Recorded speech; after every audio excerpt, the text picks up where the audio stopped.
past president of the South Carolina Republican Women's Club, Federation of Republican Women. Anyone else who's like a first-time visitor? If you're a first-time visitor, if you can raise your hand, stand up. Thank you. Welcome. We appreciate you coming. We're a fun crowd, and we'll have you up here on stage next, so watch out. What we're going to do tonight, we're kind of have an abbreviated schedule of the initial work. We're going to go through the special speaker, David Pascoe, Solicitor Pascoe is going to come up. But first, we're going to have Stephen Brown do his executive committee report. So we're not going to announce it individually. We're going to go through Stephen's presentation, then I'll speak, and then we'll go directly into David Pascoe's presentation. Then we'll take a 10-minute break, and we'll come back in and do the credential and get back to our normal business. I'm going to hand over to Mr. Brown.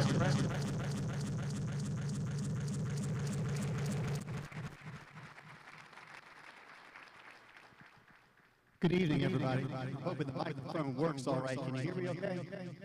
All right, well, it's a pleasure to be with you here tonight for the first time in 2020. So Happy New Year to everybody. This is the first opportunity I have had to report to you in my official capacity as your state executive committee. As you probably know, the mySCGOP meets quarterly. For the 11th. So that's the first meeting that I have attended representing you.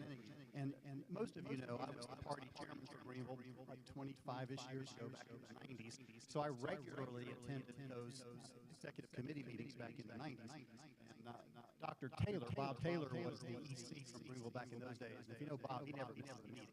So I always sat next to him, but took full part in the meeting. And I didn't know I wasn't a member of the committee because chairmen were welcome, committeemen were welcome, and you fully took part in the process.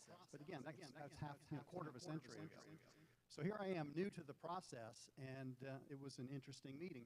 There isn't really a whole lot to report in the sense of any action or a whole lot particularly accomplished. But in terms of the meeting itself, I should report to you that on behalf of the Greenville County Republican Party, I had sent to the mySCGOP a couple of resolutions that our county had adopted. One of them, of course, was a censure of Representative Yao and former Senator Senator Gregory, for their support of Democrat Senator Nick Shaheen in his reelection effort. And of course, Shaheen was running against a Republican nominee who ultimately beat him. So that's how we picked up a seat, with Henry Gufferson winning that particular seat that he had formerly held. So the long story short is there were a couple of incumbent Republican elected officials in our state legislature who had endorsed the incumbent Democrat against a Republican nominee. Now, if any of you as Republican Party officers had done that, you would lose your position within our party because it's spelled out in the rules that we are not permitted to support a Democrat or any other party's candidate against a Republican nominee. It's pretty obvious and pretty basic. It makes good sense for a party organization. But of course, elected officials, even though they might be a Republican or whatever office or whatever party they might belong to, they are elected by their constituents, and they don't report directly to a party. So the point is they're not, thrown out of office for doing it. But we did censure those two officials here in Greenville. Point is that I sent that resolution to the state, but it never reached consideration by the state executive committee because the state executive committee has a resolutions committee, which I think is a reasonable thing for them to have. But that resolutions committee reviews the resolutions that are sent to them from the various counties around the state, and then they make a report. So apparently they had 33 resolutions that were sent to them from the various counties, including ours, and there were 6 or 7 resolutions that were presented to us for consideration, and our resolution was not one of them. So that resolution was never at all considered by the executive committee of the state. So I think in the future, and here's why I think it's reasonable to have a resolutions committee, because we don't go there for the weekend to spend literally 2 days debating one resolution after the other. Typically this is a multi-hour, 2, 3, 4-hour meeting on a given Saturday. So you can't be there to discuss resolutions forever. So it's reasonable to have a committee to help you go through that process.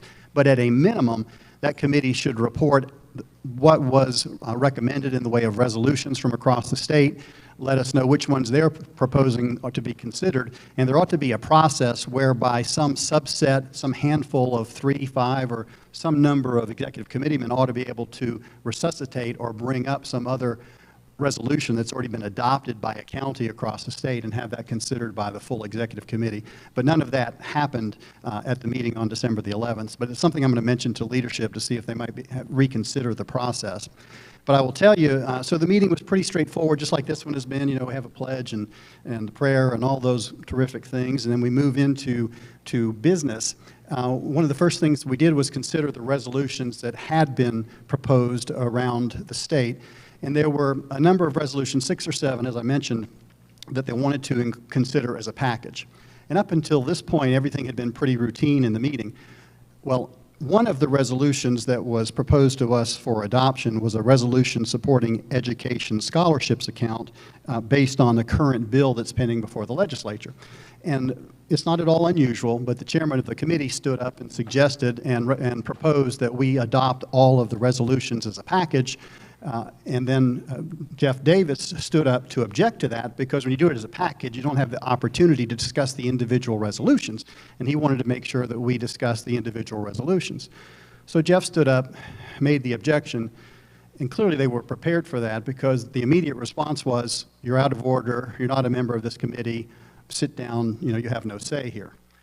Which surprised me, quite frankly, but that's essentially what he was told. So I immediately objected, because I have the right to do that. So I objected to having all the resolutions considered as a whole, and therefore that we pulled out the one dealing with the scholarships, the education scholarship accounts. So then we had the opportunity to discuss that. Jeff was given an opportunity to speak to it, and that resolution passed despite Jeff's objections, and these other resolutions all passed as well. So just to give you a general idea, the SCGOP adopted a resolution in support of election reform. You know, individuals here might quarrel with words here and there about what's in the bill, but generally we all support the concept of election reform. There's a big debate amongst conservatives about what type of education scholarship accounts should be approved. There are different bills pending in the legislature. That issue is going to be addressed in 2022, probably early on in the session, I think. There was a resolution adopted to oppose Republican version of identity politics. I fully supported this resolution as well. I wanted to tell you about it. I had no idea this was going on, but the Republican National Committee apparently recently announced the creation of a Pride coalition and hired a Pride engagement director. So they're looking at these groups of people, very similar to what the Democrats do, and they actually hired someone with that in that category, and the state GOP said, no, we don't endorse acknowledging groups of that nature, and don't want to start playing Democratic politics by just following their version of identity politics. So I thought that was an appropriate resolution.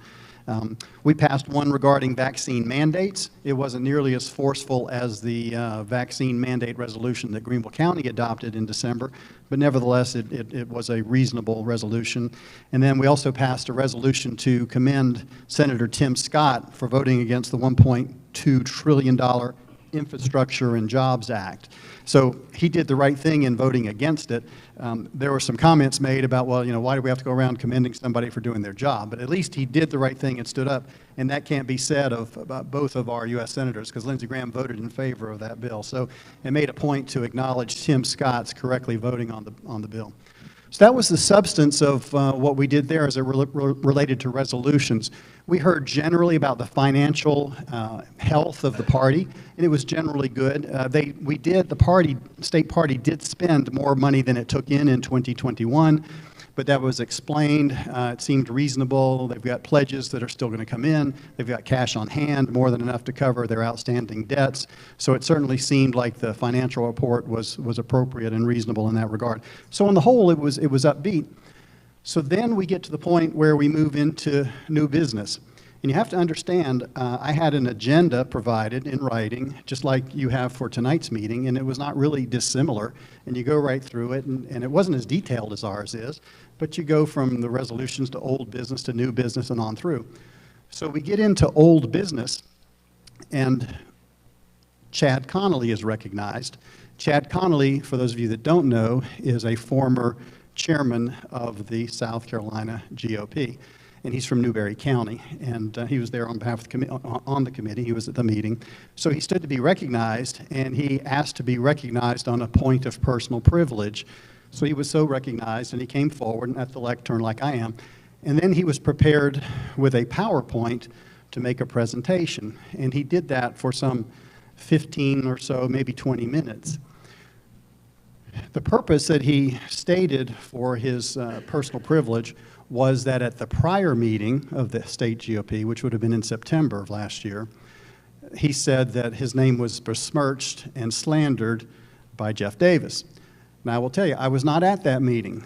That meeting occurred in September.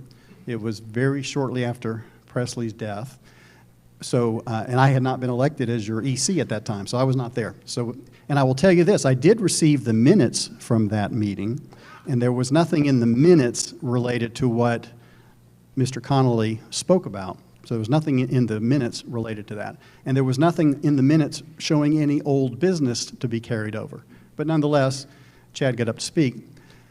And the whole purpose of his talk was to attack Jeff Davis. And he went on, as I said, for 15-ish minutes. I wasn't timing it, but it went on a good bit of time. Here's the point. There was never an opportunity for Jeff to defend himself. It wasn't designed to be that. It was all intended to attack Jeff. And it was based in large part on lawsuits that he has filed in various places against a large number of Republicans, and they made the big point out of however many people have been sued. You know, they're all Republicans. He doesn't sue Democrats. That's the type of comments we were hearing. I've got nothing to do with Jeff Davis's lawsuits. He didn't ask me to file them. He didn't ask my permission. He didn't need my permission. The point is, it's got nothing to do with me or with the Republican Party. And here I am sitting in Columbia to represent Greenville County, and this is what we're talking about.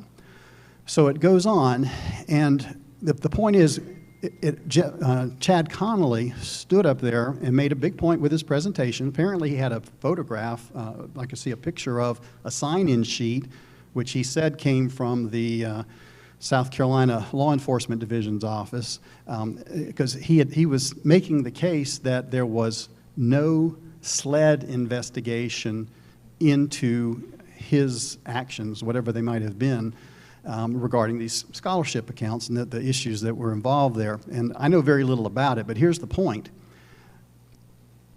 Chad Connolly, on December the 11th, looked me and everyone else in the eye and said, there is no SLED investigation into me. Mr. Davis is lying, just as he's been lying about many other things, he says. He went on through a whole long litany of them. I was sitting there like everybody else. I don't know what's true or what's not true. I don't have any knowledge of what cases are pending before SLED or what investigations they're doing or not doing.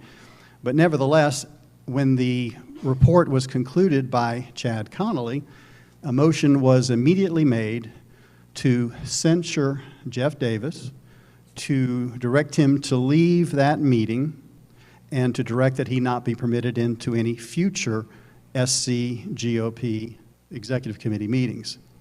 So that was the motion that was made. There were a total of 2 people that were recognized between the time that the motion was made and the time the vote was actually taken. So there was one person recognized who asked about he had a question about the process. That question was answered. And then Representative Sandy McGarry was recognized, and she spoke. And then the next person recognized called the question. So there was no opportunity for Jeff to speak, no opportunity for me to speak. There was no opportunity for anybody to speak in favor of Jeff, because it was pre-designed. It was all set up and designed as to who was going to be recognized and what was going to happen. So you call the question, you take the vote, and Jeff is booted out. I voted no. A number of other people voted no. A small number voted no. I voted both no in terms of closing the debate, because we hadn't had any debate. I was outvoted on that. And then I also voted no in regard to the censure, and again, outvoted. And I say these things because there are reports that come out that are simply not true. There was one yesterday. I mean, Nate Loip sent out another epistle yesterday. Some of you here might have seen it. But this is important that you hear me on this. And I say this, here we are on January the 6th of 2022. January the 6th has always, for many, many years, for 33 years, for me, has been a tremendous date because 33 years ago today is when my wife and I had our first child. She delivered him on January the 6th of 1989. So he's 33 today. So that date just sticks right in my mind. But a year ago, on his 32nd birthday, was January the 6th of 2021. And that is a tragic day. What happened in Washington, D.C. with the people going into the Capitol building, with the melee that followed, that rioting that occurred, was problematic. And regardless of how it started, and don't want to get into that debate here right now, but my point is it shouldn't have happened, right? I'm distinguishing that from all of the good people that were there to hear the Stop the Steal rallies on January the 6th. They were totally entitled to do that, and it's a good thing they did that, and that's all fine and good. But you got to make sure you handle your political protests appropriately. The riot that moved into the Capitol building was wrong. And I'm telling you, we're still paying some of the price for that. Now you have these leftists, and here's what gets under my skin. The leftists are taking advantage of that, blowing it up into things that it's not, and using it as an excuse for a federal government overreach in many different ways. The Vice President of the United States stood up today and said that we have to pass a federal voting rights act, and using this January 6th situation as an excuse. She said that January 6th of 2021 would go down with December 7th of 1941, right? And of September 11th, 2001. That's comparing apples to oranges. They're not the same thing. It was an inappropriate riot for sure. But when you think about it, what those people did there, and I condemn their actions there, but there were plenty of other things to condemn, right, in the prior year. All the riots they wanted. Remember all those mostly peaceful protests in Minneapolis and all where there were fires, people injured, and none of the Democrats made any big complaint about that. The point is, it's all political. And the reason I'm bringing it up, because it is the anniversary from last year, January the 6th, but here's my point to you. We live in a divided nation. Our rights are under threat. The way we live our lives is under threat.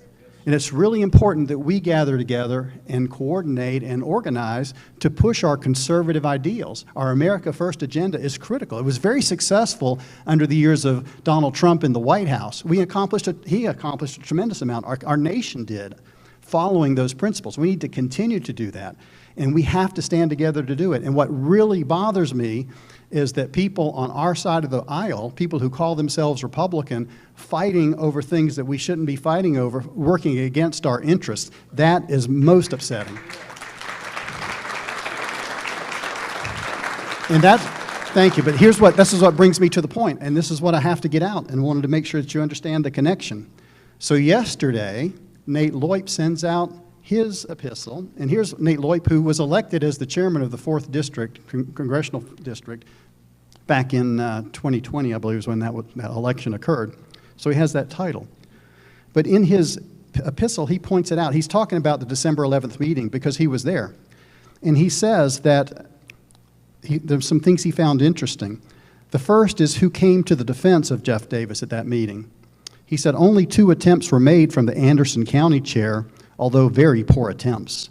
It was surprising that Greenville's executive committeeman sat quietly next to Mr. Davis without offering him any support.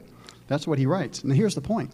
No one had any opportunity to provide any defense of Jeff Davis because nobody was recognized to be given that opportunity. The chair, Drew McKissick, controlled who was going to be recognized, and there was no one recognized. I sought to be recognized, so did the Anderson chair. Other people sought to be recognized. They were not recognized. They were never given the floor. And that's a critical point. The chairman from Anderson, he did speak out of turn at several points and was told to be quiet. You don't have the floor, you can't speak. I chose not to do that. That's not how I conduct myself in the meeting. But the point is, there was never any opportunity for defense, and it was done that way by design. Anybody that would tell you differently just doesn't know what they're talking about. So that's what, and they're doing it intentionally to divide. So they go on and make these false statements, Nate does. And he also talked in the same piece about, because I did stand up, once we got into new business, I had the opportunity to be recognized. This is my first time to address this new committee, and I explained about what we faced here in Greenville. I explained about the substantial changeover we had. A lot of new people came in as a result of mySCGOP organization, folks that came in and took part in the Greenville County Republican Party through our virtual convention, et cetera. And I said, truthfully, and I think I'll get a lot of people who could potentially be witnesses for me here, I said, look, guys, I wasn't part of mySCGOP.com. I didn't have anything I didn't go to a single meeting. I wasn't one of those folks. And that wasn't meant to be negative or anything. It's just a factual statement. The truth is the truth, okay? And again, many of you here know those things. In fact, the reason I was chosen, I'm sure, to lead the committee that was tasked with investigating what happened with our 2021 convention is because of, number one, my history, my legal training, and because I had been around a long time and no one saw me as part of the mySCGOP. So that's part of how I happened to be the guy that was tapped on the shoulder to do that. If I hadn't been given that assignment, I wouldn't be here tonight. I'd be off doing something else. I hadn't planned to run for any particular office within the GOP. I thought I was kind of past that in my life, doing other things. But it's interesting how fate takes its twists and its turns. But what I said was totally true. I went to that March 22nd, 2021 precinct meeting in Riverwalk Precinct. I've been going to these precinct meetings for about 30 years, give or take. I don't think I've missed one since I started my involvement. I didn't go in with any preconceived notion. I certainly wasn't involved with mySCGOP.com. And again, I'll tell you the truth. When the convention was held, I voted for Jennifer Black and Stacey Shea and Randy Page. I don't tell you that for any applause, which is a good thing. But I tell you that just to hear the truth. Just to hear the truth. It's important that you understand that, right? But when I had to review the allegations of fraud and cheating, and we found that they occurred, that's really important. That's why I think that committee report speaks volumes. And it was a 7-0 vote that voted to adopt that committee report, and that's what we presented to you last July. Well, here's Nate, again, still trying to undercut that, because, again, in his same epistle, he refers to a mySCGOP meeting on March the 25th to point out that I'm involved with the SCGOP, the mySCGOP. And it's true, I was at that meeting. This is after the precinct meetings were over, but here's the point. I went to a Tea Party meeting. It was held at Zen. I've been to lots of Tea Party meetings over the years. I mean, I'm proud to have been somebody involved in the Tea Party. In fact, it was the Tea Party that re-energized me with the Republican Party. The fact that Jeff Davis and Presley Stutz and whoever else happened to combine a mySCGOP meeting with a Tea Party meeting, that's all beyond me. I went to a Tea Party meeting, but my point is this. Nate Loip is trying to make me look like a liar by saying I wasn't involved with mySCGOP just because I went to a Tea Party meeting. It's trivial points. And why am I spending all this time talking about it? I'm talking about it for this very reason, and I'll be through. There are forces out there to cause division, to undermine us, to stop us from accomplishing the objectives we set out to accomplish. We cannot let that happen. Cannot let it happen.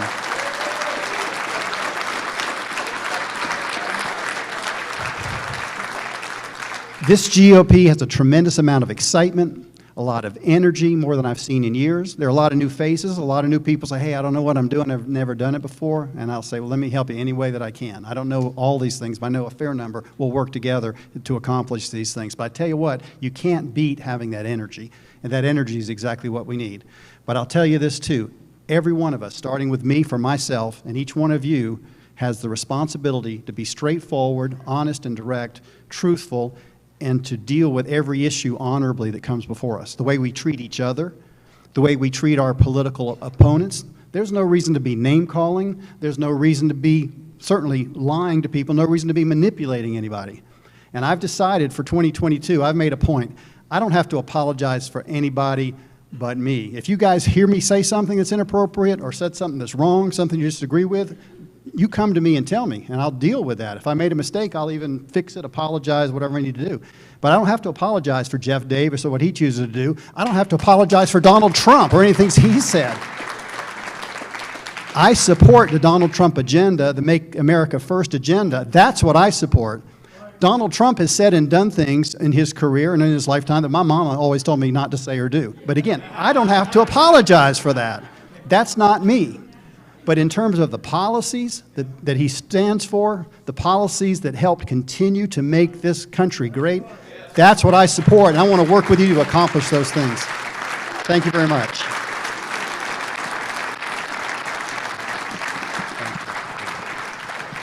Thank you, Stephen. I haven't read Nate's email. I actually laugh about it. I'm like, Olga, why are you bringing this to my attention? Because she follows Facebook and our social media a lot more than I do. But Stephen is 1,000% correct on the one thing that Nate Loip and frankly, people in both parties and leadership, it is not, they're trying to divide us.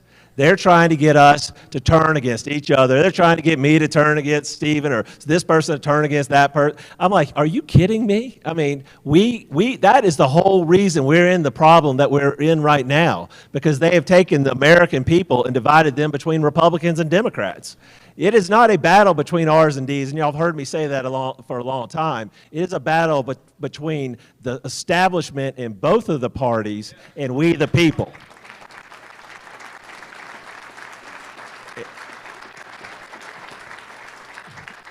We can have civil discussions and sit down with anyone and discuss policy and what to do, but I mean, they are trying to divide us with masks. They're trying to divide us with vaccines. They're trying to divide us with everything. And what we're trying to do is expose that and educate people about that process, because there is a psychological warfare that they're conducting against us, we the people, Republican and Democrat, Libertarian. They're trying to divide us all. So that's something we're not going to tolerate. That's why, quite frankly, I just ignore Nate's stuff, because you know what? I think we've just grown past him. I'm not real worried about what Nate Loip does. I could care less. I like to go after Drew McKissick. So we're taking it up a notch, and not, who cares about the old regime here in Greenville County? We're going to focus on the bigger regime in Columbia. So a couple things that I'd like to add to what Stephen talked about from that meeting. Number one, in the financial report, they mentioned that the email list that the RNC uses, sometimes when they're short on cash or whatnot, they use the email list as collateral to get bank loans. How much? Between $20 and $30 million was what the report was. They're using that email list as collateral to milk us as we the people. All those emails you get, donate to your local candidate, somebody you know, or Donald Trump, make sure it gets directly to Donald Trump. I don't know how to get there without going through WinRed and those guys. The other three comments I would make, I was censured and kicked out for two things, saying that there was a SLED investigation into Chad Conley. And these are two things I said at that September 11th meeting. I notified the board or the committee that there was a SLED investigation into Chad Conley, and then my wife and I had been interviewed by the SLED investigator at the Attorney General's office 3 weeks earlier. I think that's kind of important to say. I mean, I would hope somebody on the committee up here, if I was being investigated or they were being talked to SLED, tell you. They should let you know. Turns out that the paper came out and said 2 days later that those two things were true. So I was censured and kicked out for two things that were absolutely true. Now what happened is 2 days later, the Attorney General's office said that they were dropping the investigation that had been going on since March 5th of 2020. So that actually brought up more questions, and there's more that I think will come out. So I don't think that's going away. The other item was the Richie Yao, Greg Gregory. Stephen made the comment that they did not bring it up. There was like about 30 some odd resolutions from different counties that went into this resolution committee, and why would they not bring this one up? The Anderson chair brought up the fact of what happened to the censure of Lindsey Graham. I asked the question, what happened to the censure of Richie Yao and Senator Greg Gregory? And one person literally stood up and said, we're not supposed to censure Republicans. And the example given from, I believe it was the Berkeley County chairwoman was, we all have, a lot of people, I don't have children, but a lot of, I am a Republican, but I'm not there. Apparently I'm not there kind of a Republican. So I'm not an establishment Republican. But the point that this individual made was that we all, people have children, and you're only supposed to, praise your child when they do something good, and you're not supposed to scold them when they do something bad. I'm like, I don't know, I wasn't raised that way. And somebody that called me after the meeting that was there said, what kind of brats does she have? So now, the fourth thing, and this was new to me, I did not realize the one person that spoke or did that motion was this Sandy McGarry. She's a new House rep. I just looked her up. This is her first term. I don't know, she's District 44. I got to look up and do some research. I didn't realize she was a House rep. This is the real problem we're having right now. I mean, I've got local politicians, local county folks that we're meeting and talking to, different elected officials. But where we're having the biggest problem right now is resistance with our legislators. they won't come to the table. Nate Loip and some of the other establishment folks, I mean, I've been trying to get them. I'll meet with anybody on the record, off the record. I think we can resolve issues, except they don't want to sit down with me, which means they don't want to sit down with you because they don't want themselves being exposed, which is a lot of what this meeting is about tonight.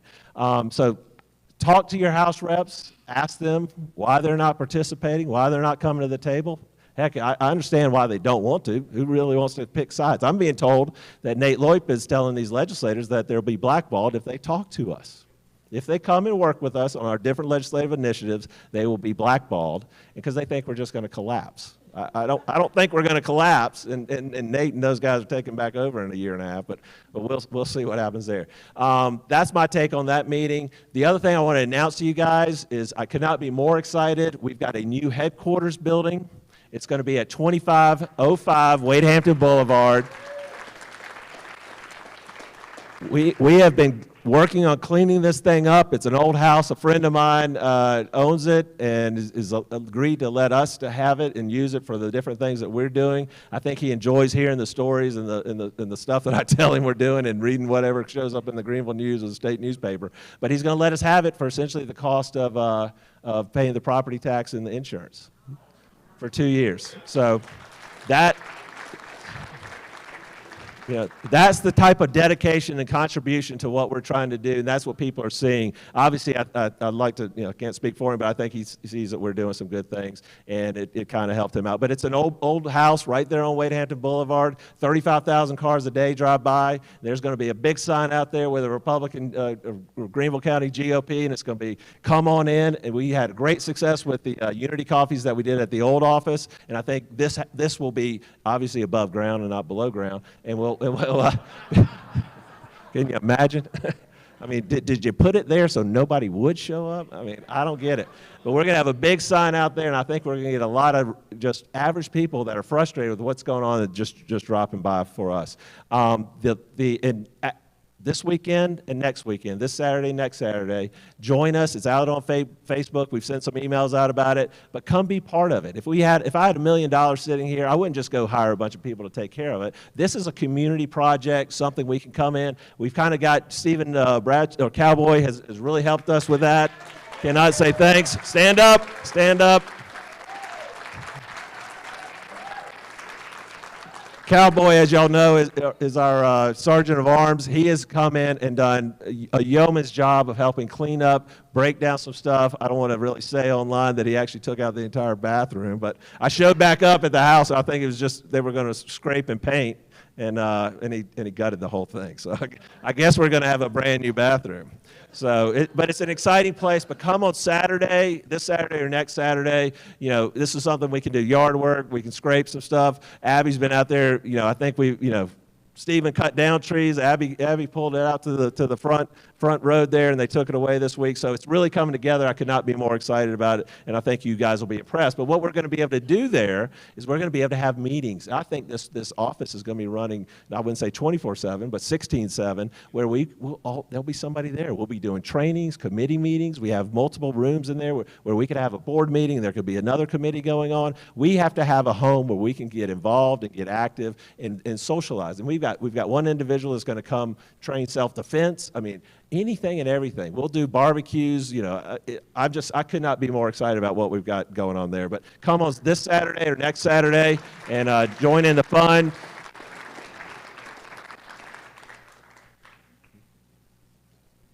Oh, and I'm not the guy that, you want to talk about it? Stephen will talk about it because I think he wants to pay for his bathroom. So we're going to pass the basket around, and the basket is going to specifically go towards the renovation project. Like Jeff said, the bathroom is completely ripped out. The kitchen is completely ripped out. So that's stuff that we got to pay for, and so we need some help with it. So Harrison, I don't know where Harrison is, but you want to pass the basket or get it going? That's usually Harrison's job. But I will say, Janice Nykirk up here, she wanted us to get a dumpster, and I was very resistant to that. Dumpster's $500. We've actually had somebody come and recycle the wood. I've taken some stuff to my house. I think we'll save the $500 on the dumpster and doing some stuff like that. So that'll help Stephen with some of the things he's got going on. But the other thing, the last thing that I want to mention real quick, because I really want to get to our speaker tonight, because this is what we're all here about. One of the things we're here about is to expose corruption. I think David Pascoe, Solicitor Pascoe, has a lot of information for you, and it's very, matches in with a lot of stuff that I've experienced over the past few years. But on Thursday, the January 20th to January 22nd, we've got the third annual in Greenville, Rock the Red. Rock the Red is a continuation of the South Carolina Tea Party Coalition Convention that Joe Dugan had been doing. Joe Dugan got some health issues, wanted to hand off the Tea Party convention, and Presley was the person that he came and asked to do it. Presley said, sure, we'll look at it, we'll do it if you want us to do it. We moved it, but he said under two conditions: we'd have to rebrand it, because I think Presley had bigger ideas for taking this more regional, what he was able to do, and then we move it up here to Greenville, rebrand it and move it up here to Greenville. So this will be the third year of it. This is an exciting event. We want everybody to get involved. We're looking for sponsors. We've got some great sponsors. Some are in this room already. A lot of you have already gotten tickets. You've come in the years in the past. But we've got some serious speakers here.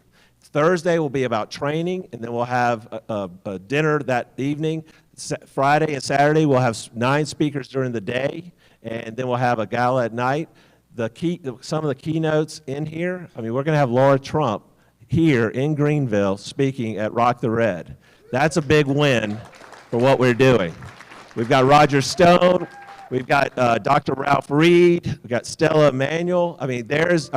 The lineup is huge. And if you look on the back of your agenda, we printed out what's going on there. So we've got information up here, T-shirts, all that kind of stuff. But what happened was, sadly, Presley passed away, and then about a week or two later, Joe Dugan passed away. So nobody would have ever thought, we thought Joe was going to pass away first. But this is really to commemorate Presley, commemorate Joe Dugan with what they're doing, and kind of continue this process going forward. But let me go ahead and hand this over. Our next speaker. Yes. Yes, please. We put the organization of Rock the Red into a foundation, and then myself, Ray, and a couple other, Andrew Mullinax, who runs our audiovisual, is on the board, and Dan Harvell. Dan's here somewhere. One of our other keynote speakers is Mike Lindell, and Mike, I just got the word. Mike has given us a discount code, Rock Red. So if you're going to order anything from MyPillow, use Rock Red as the discount code. Yes, Mr. Dowd. Sure. Since it has to do with what Stephen was talking about, but please step on up. This is Bob Dowd, EC from Clear Creek. My name is Bob Dowd. I'm from Clear Creek Precinct. I'm the executive committeeman. The other day I received an email from Drew McKissick, and then I responded to it, and this is what I said. What seems to be of critical importance to many in the upcountry is whether or not you will support the Rock the Red rally scheduled for January 20th, 21st, and 22nd at the Embassy Suites Hotel. The Hatfield and McCoy people have chosen to destroy a golden opportunity to unite around so many knowledgeable speakers and have decided to ignore this event and reduce the effectiveness of all these excellent people. Who needs Democrats to do that when we have our own Republican Party to do this for them? As chairman of the Republican Party in South Carolina, I believe that it is important for you to rise above the current situation and come to the rescue of our fragmented party. As executive committee man of the Clear Creek Precinct, it is mandatory that I attend my meetings and speak on behalf of the conservative voters in my community. It is my responsibility, which I take seriously. And then I told them here who the speakers were going to be. My personal opinion is we need Stephen Brown for the next chairman of the Republican Party.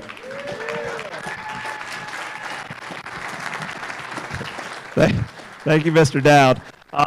It is a great event. It's going to be fantastic. We want as many people coming. One of the things that we're doing, we're offering discounts for campaigns and for nonprofits. But we actually have, and it's been pretty successful because the ticket price is not cheap. If you come to the entire thing, then you can break it out. But we've had some people offer scholarships. So they're buying a table and contributing half of the price and letting other people buy seats at those tables. So that's what we're working. If you want to contribute, you can't come to a 3-day event, but you want to try to help out some other people get there, that'd be great. But obviously this is a nonprofit cause and it's about bringing the party together.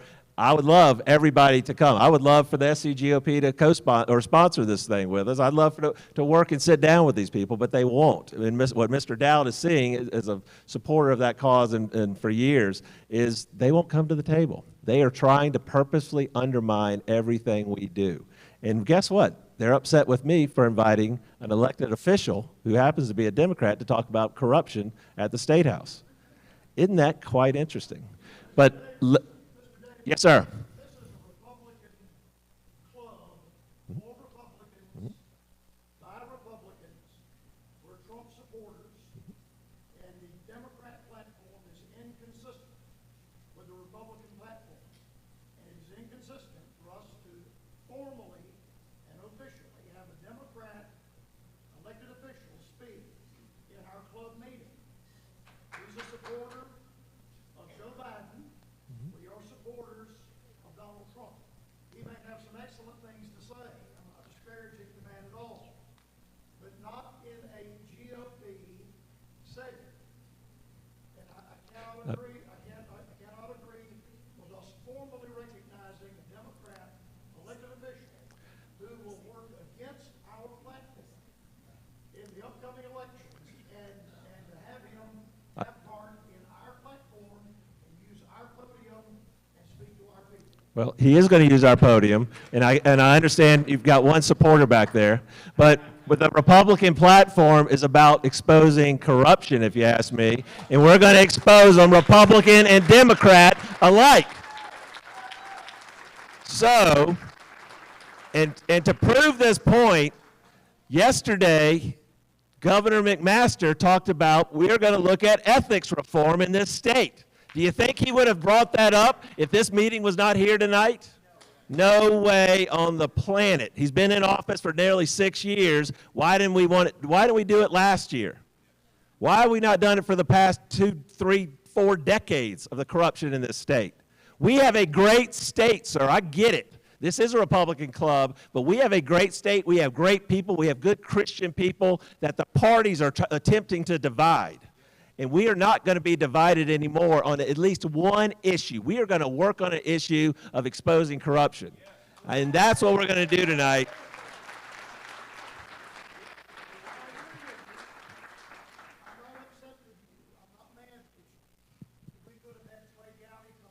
I've asked him to be here. Where is Trey Gowdy? I asked him to come. Trey Gowdy, I'm doing what Trey Gowdy taught me to do. Trey Gowdy taught me to speak truth to power, and that's what I'm doing. Trey Gowdy should be here. I asked him, I called him. Walt Wilkins, to his credit, said he was coming.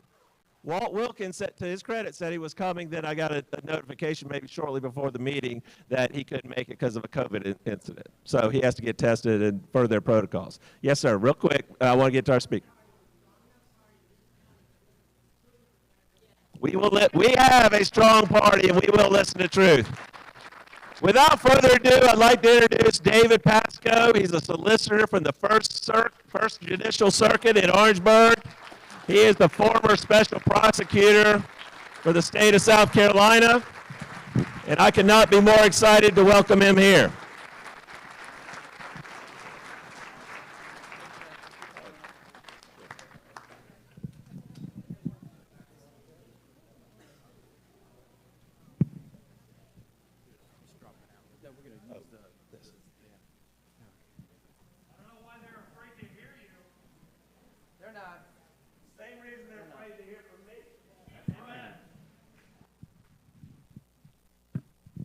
Technical difficulties here. Hold on one second.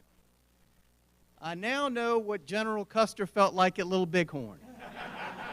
Look at that. No, in all seriousness, you guys have already been incredibly hospitable. Where's your Sergeant at Arms, Steve? He took care of the #1 priority for the night, which is to make sure you got a podium that I could look over. All right? So thank you. I appreciate that. Is the gentleman still here that asked about Well, let me tell you that. You know who one of David Pascoe's best friends is? You know who one of my mentors is, who I call for advice? Trey Gowdy. All right? So there you go. It's all you need to know about me, hopefully. All right? Also, where's Steve Brown? You are absolutely correct. We are a divided country. Democrats should admit that, and so should Republicans. So why? Ooh, there we go. So why don't we unify tonight and talk about how we need to root out corruption in the state of South Carolina? Amen. In fact, the reason I was excited about coming here and knew I was going to be all right was because the one thing about public corruption is that it is bipartisan.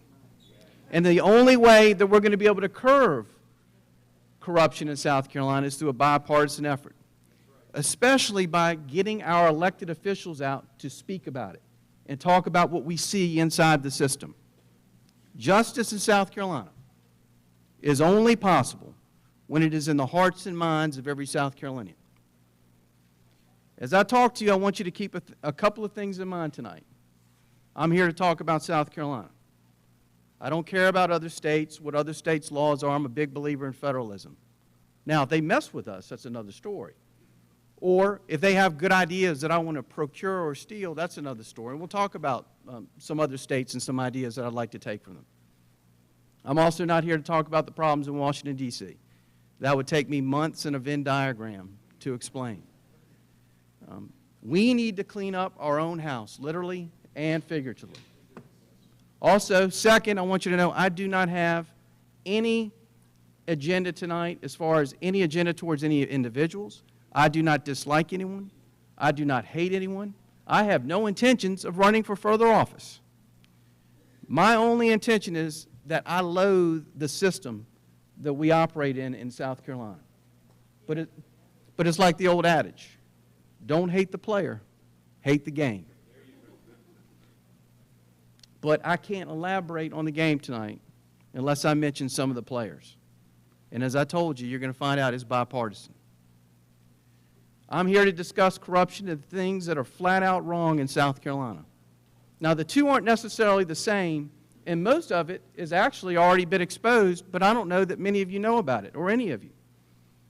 But the problem is, nobody's doing anything about it. Whether it's because of apathy or unawareness, nobody's doing anything about it. Now, I believe we're at a tipping point in South Carolina. Violent crime is at its highest levels in almost 30 years and climbing. I'm going to try not to say your tonight, because it's our legislature. It's mine too.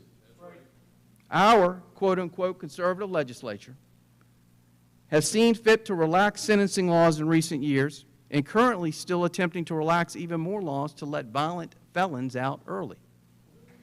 I'm talking about violent felons that are in prison now, to retroactively change the law to let them out early. Juvenile crime. I'm probably the most progressive person in the room when it comes to juvenile crime. I do not believe that we should send nonviolent juvenile offenders to DJJ unless it's an absolutely last resort. I believe every solicitor should have every possible diversion program at their disposal when it comes to juveniles. In fact, I think we should team up with churches in the community to help our juveniles.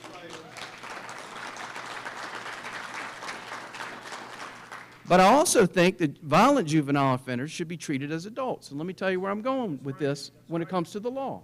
Let me tell you about it. When a 16-year-old takes a gun and murders someone, they probably need to look at a sentence of one that is more than not to exceed their 21st birthday.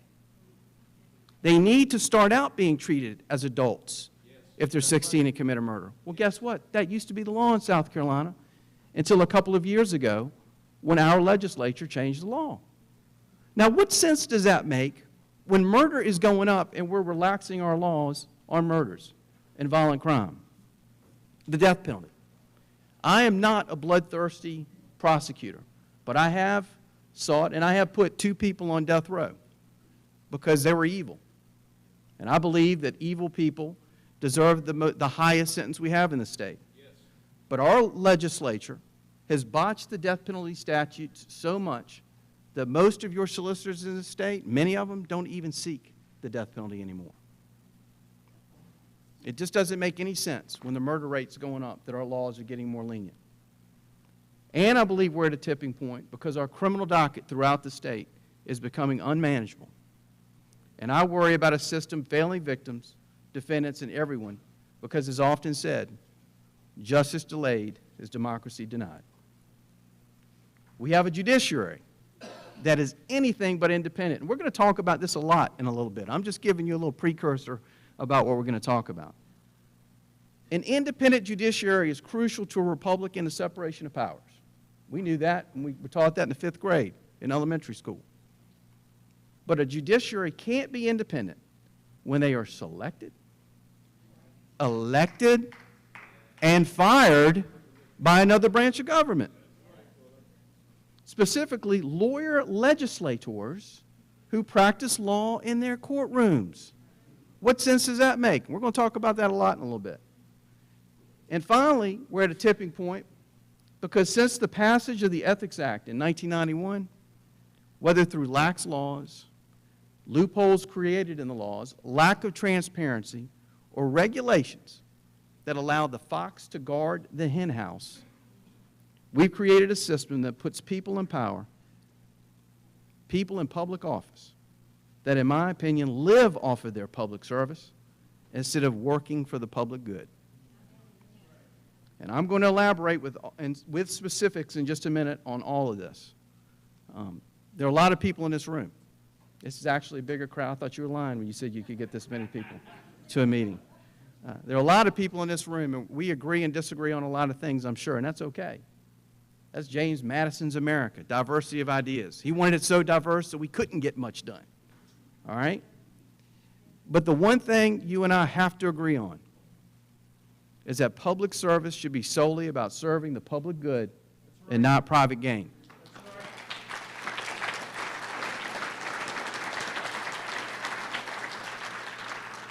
If you disagree with that, that's when you need to leave because it's going to get kind of bad in a minute, okay? You do not become a legislator primarily to bring money to your law practice or to get friends and family elected to judgeships. You do not become a solicitor so you can take free trips to Vegas or out of the country on the taxpayer's dime. Amen. You do not become a public official to have lobbyist principals send money to your businesses and LLCs or to send millions of dollars in government contracts to your friends. Yet our system allows these things to happen far too often. Now, you got the next slide? This is your token GOP quote for the night, okay?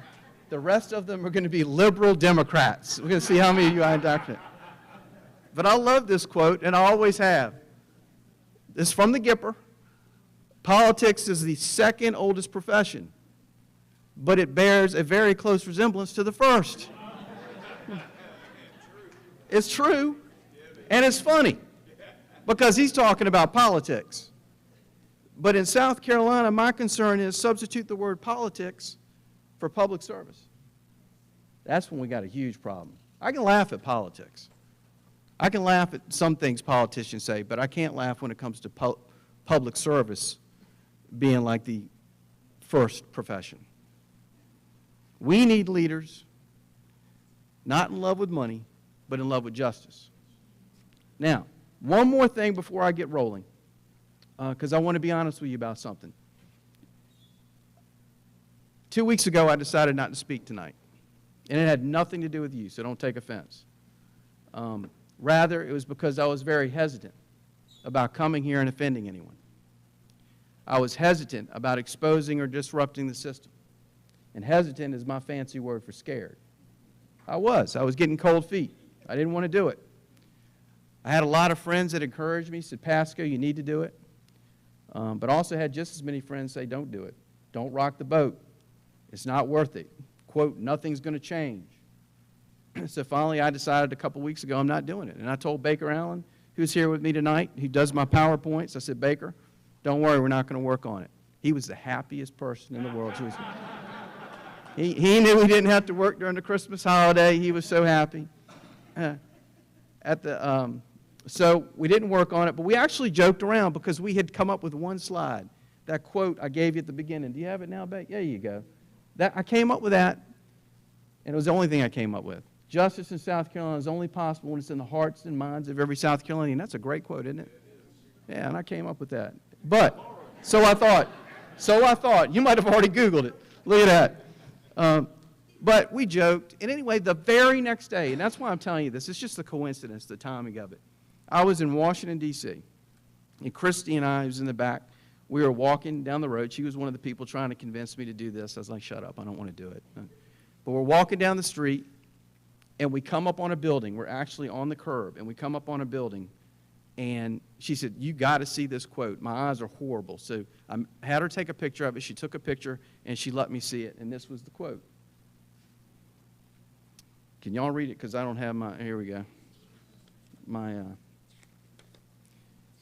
I will find it if you give me 2 seconds. Well, I thought I was going to find it. But that's the quote. Yeah, somebody read it out loud for me. Justice in the life and conduct of the state is possible only as first it resides in the hearts and souls of the citizens. That was on top of a building. And Christy said, you really need to reconsider. Those were her first words after we, almost like it was a sign. Now, let me tell you what my first thought was. I said, dang. I didn't say dang, I said something else. But I said, that great quote I thought I came up with, I nearly plagiarized it off of a building.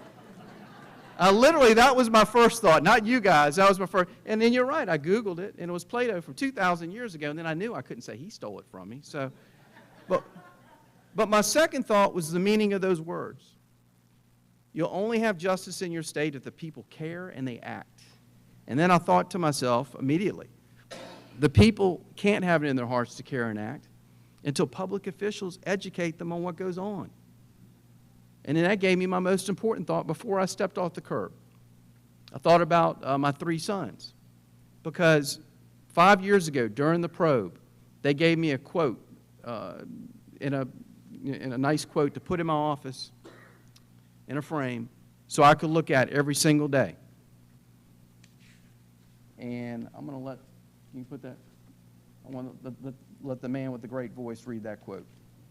Every time we turn our heads the other way, when we see the law flouted, when we tolerate what we know to be wrong, when we close our eyes and ears to the corrupt because we're too busy or too frightened, when we fail to speak up and speak out, we strike a blow against freedom and decency and justice.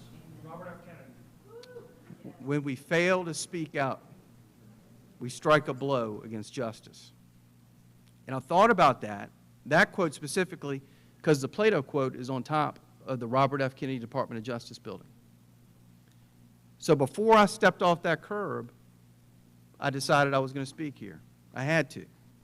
And so now I'm stepping off the curb, and we're going to speak out.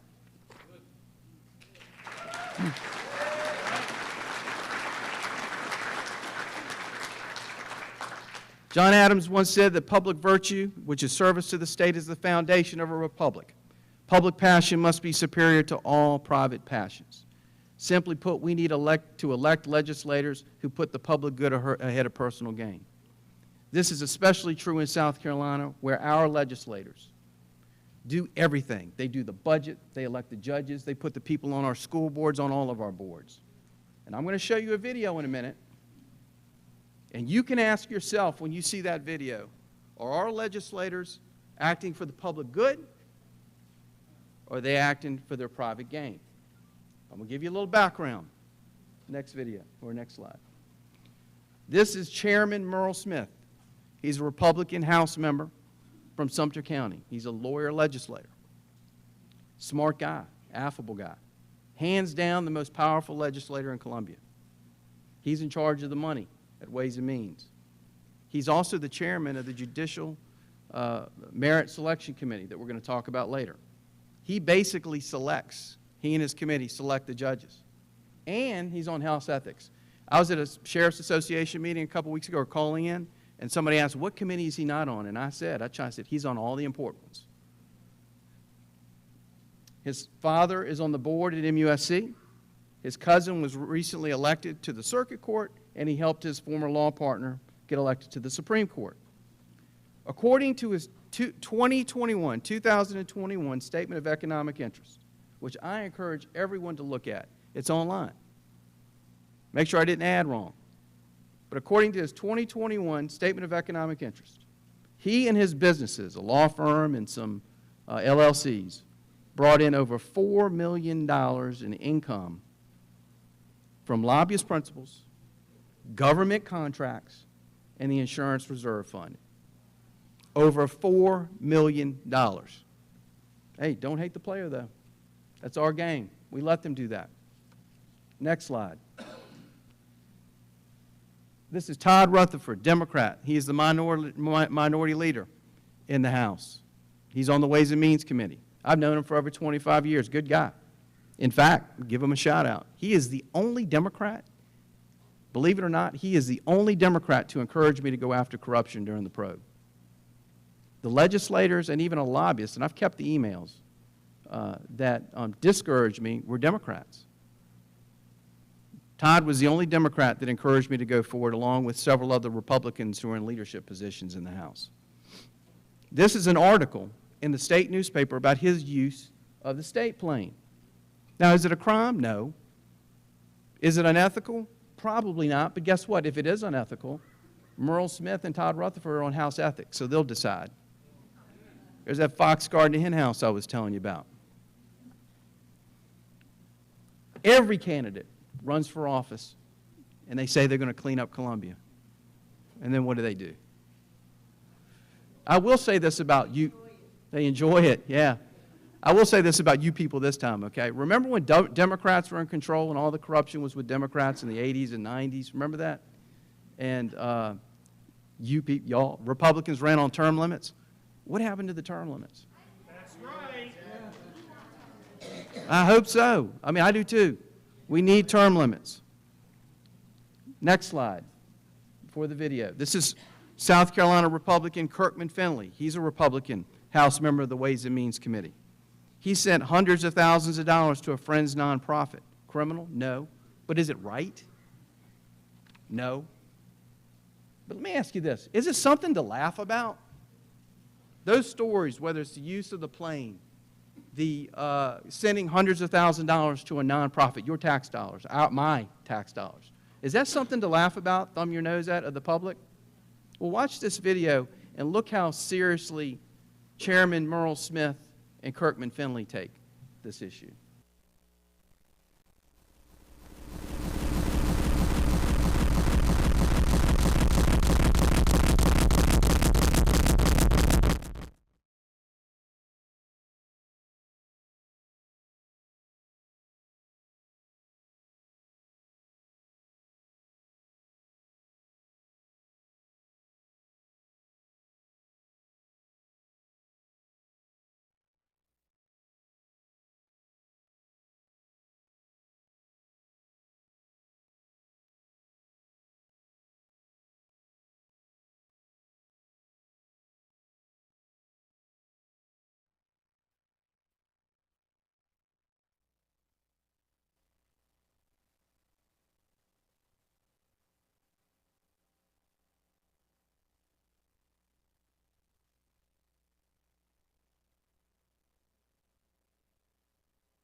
Yeah, if we could just play the audio and let them hear it on, can you play it on your computer? I mean, get whoever's computer this is to. I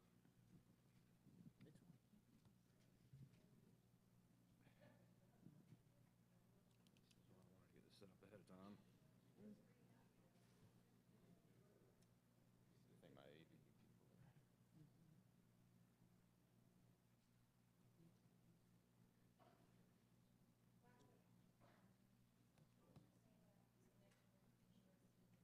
His father's is on the board at MUSC.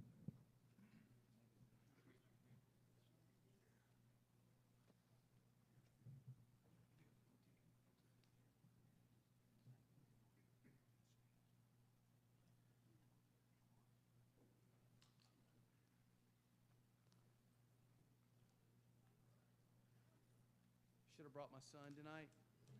I have two of my sons are like me. They're poli-sci. The other one's a computer science major at Clemson. I'm constantly calling him, asking him what to do with my computer. And it's usually all I have to do is turn it off and turn it back on, and it works.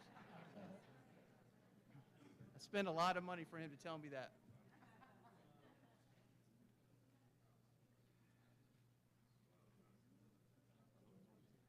Hey, this is what I was wondering, Bake. What if you,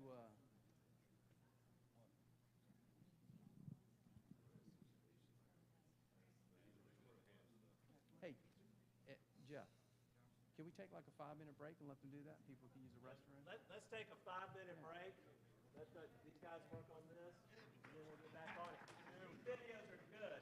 This is the one thing when we started producing videos about the school tours.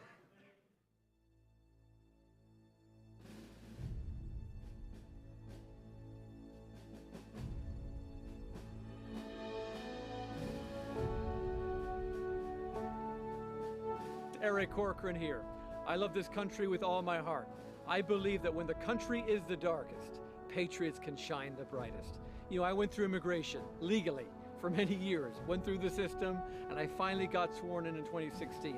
And I believe for such a time as this, we have come together of all ages to say we love our country, we love our liberty, and we love South Carolina.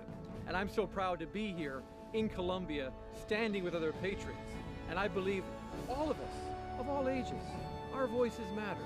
But you know, when we're together like the Founding Fathers, we can make things happen. Ordinary people can do extraordinary things. I am so excited about Rock the Red.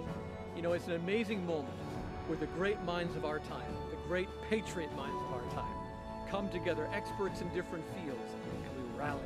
We rally patriots to be able to say, you know what, you can make a difference. You can learn what's happening and learn from the best. And I can tell you one thing, we need to be together more than ever. So join us at Rock the Red in Greenville, South Carolina, January 20th to January 22nd.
it through your nonprofit, Mr.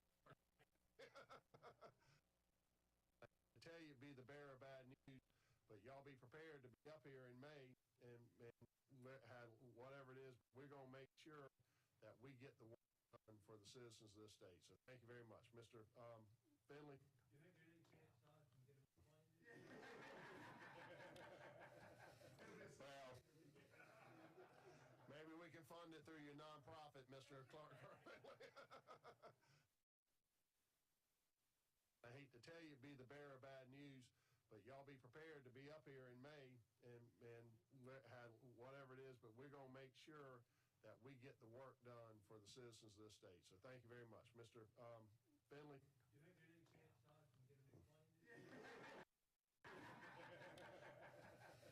Well, maybe we can fund it through your nonprofit, Mr. Clark.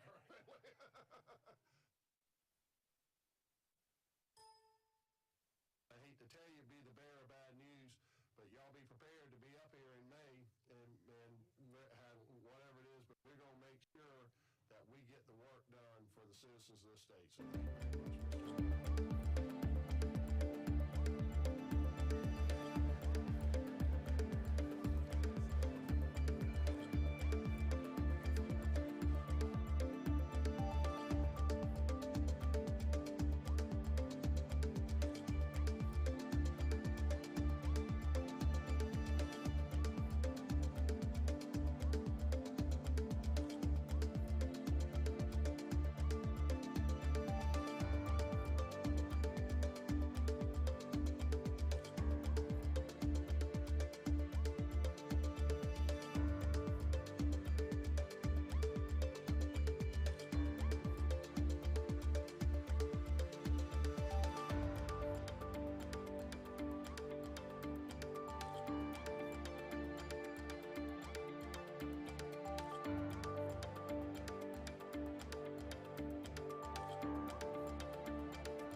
Testing. Mike, it stops. Every time we switch. Both on. Is it working? Hello, testing. Is it working? Oh, it is? Oh, it's working. Okay. All right, so we got it fixed. This is what I did. Hold on, I don't. I called my son John. He said, turn it off, turn it back on, and I'm start working again. Reboot. Yeah, all these smart guys, and they couldn't figure that out. All right, I think we got it working. Hold on.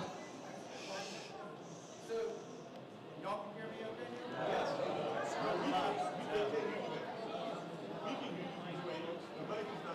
Like something.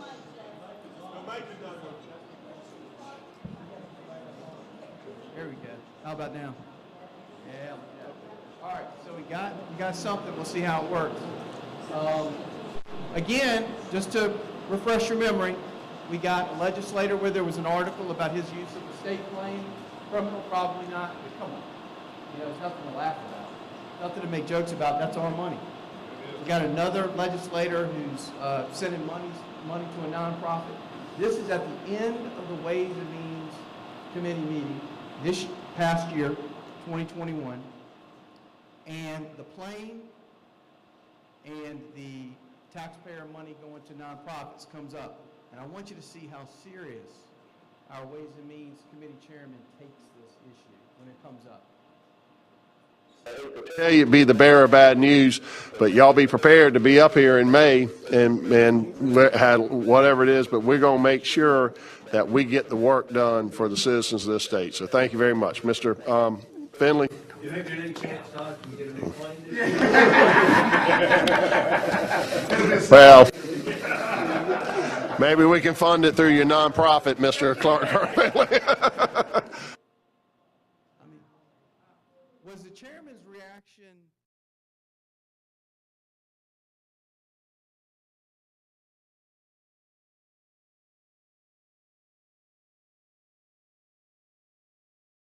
about our tax-paying money for a plane and money going to a nonprofit? No shame. But let me ask you this, why should they have any shame?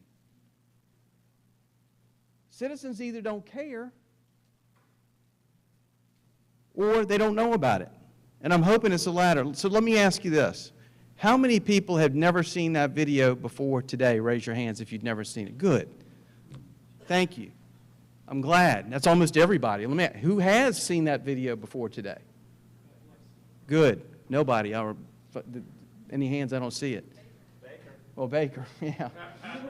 That's because I sent it to him. But how would you know if public officials aren't speaking out against this? That was a room full of committee people on Ways and Means, and nobody spoke up and said, hey, why are you laughing? This is wrong. Not one legislator, not one Democrat, not one Republican stood up and said, this is wrong.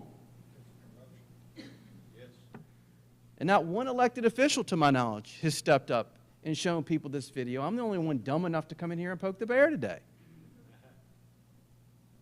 And this needs to change. People need to start speaking up. I cannot tell you how many times, especially in the last 5 years, statewide, I've heard statewide elected officials, legislators, judges, and solicitors, and lawyers tell me we've got to do something about the system.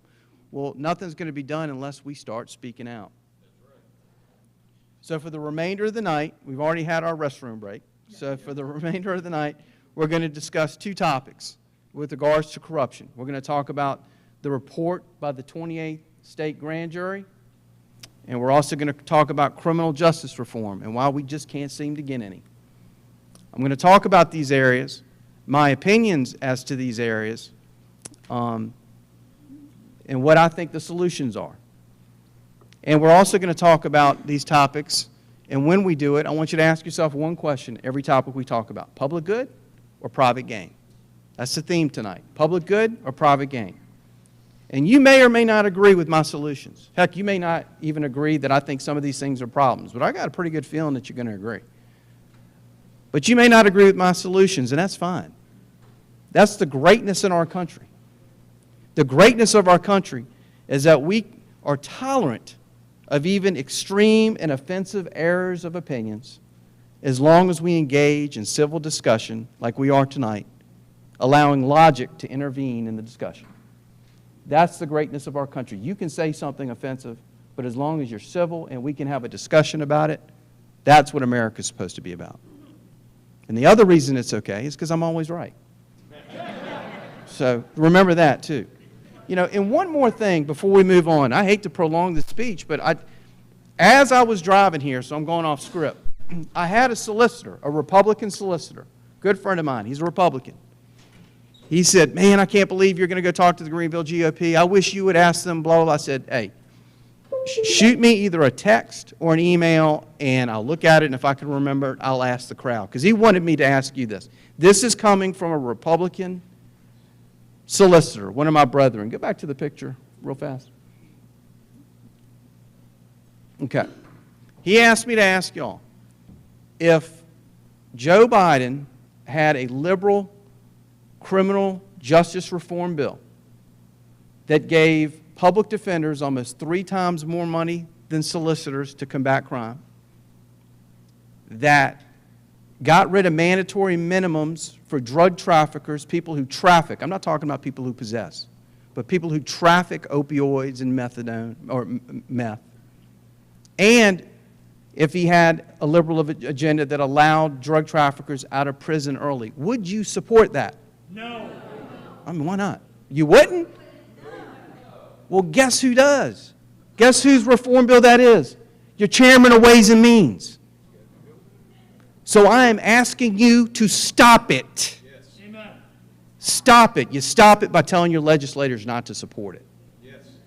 I'm going to go to Democrats and Republicans, and I'm going to ask them to stop it, because most of that, if not all of it, does not make any sense whatsoever. None. Look, public defenders are just as underfunded as solicitors, but we have 100% of the cases they don't. No, but I can get that for you, and I'm going to give you my email. Everybody can have my email, and I'll get anything, answer any question, and get those bills and everything. Absolutely. So, for my solicitor friend out there, I asked your question, and you're lucky they actually agree with you and with me. All right, so the first thing I want to do is I want to talk about the state grand jury report. On June the 21st, 2018, the state grand jury that I had an honor of serving issued a grand jury report to inform the public, to inform you, and importantly, to inform the legislature of what they discovered in the course of their investigation. Now, let me get one thing straight. This is not David Pascoe's report. It's not Pascoe's grand jury report. It is the report of the 28th state grand jury. I had the pleasure of serving them. It's their report. They were citizens, just like the people in this room, 18 of them, and they crafted this report, or helped me, or I helped them craft this report.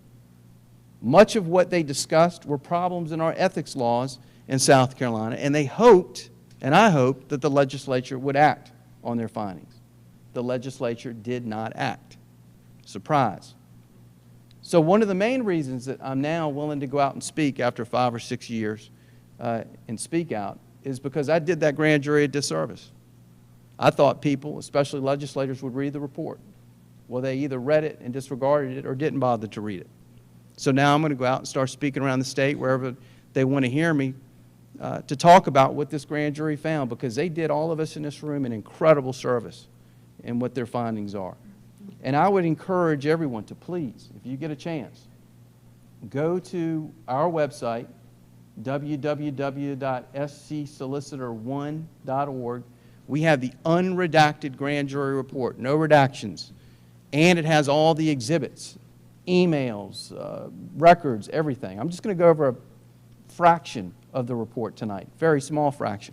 But I would encourage you to go over that report, because it tells you what goes on up there in Columbia. It's not just about Richard Quinn and Associates and the Republicans that were convicted. We'll talk about them. But it's mostly, a lot of the important stuff talks about dark money, how that's used.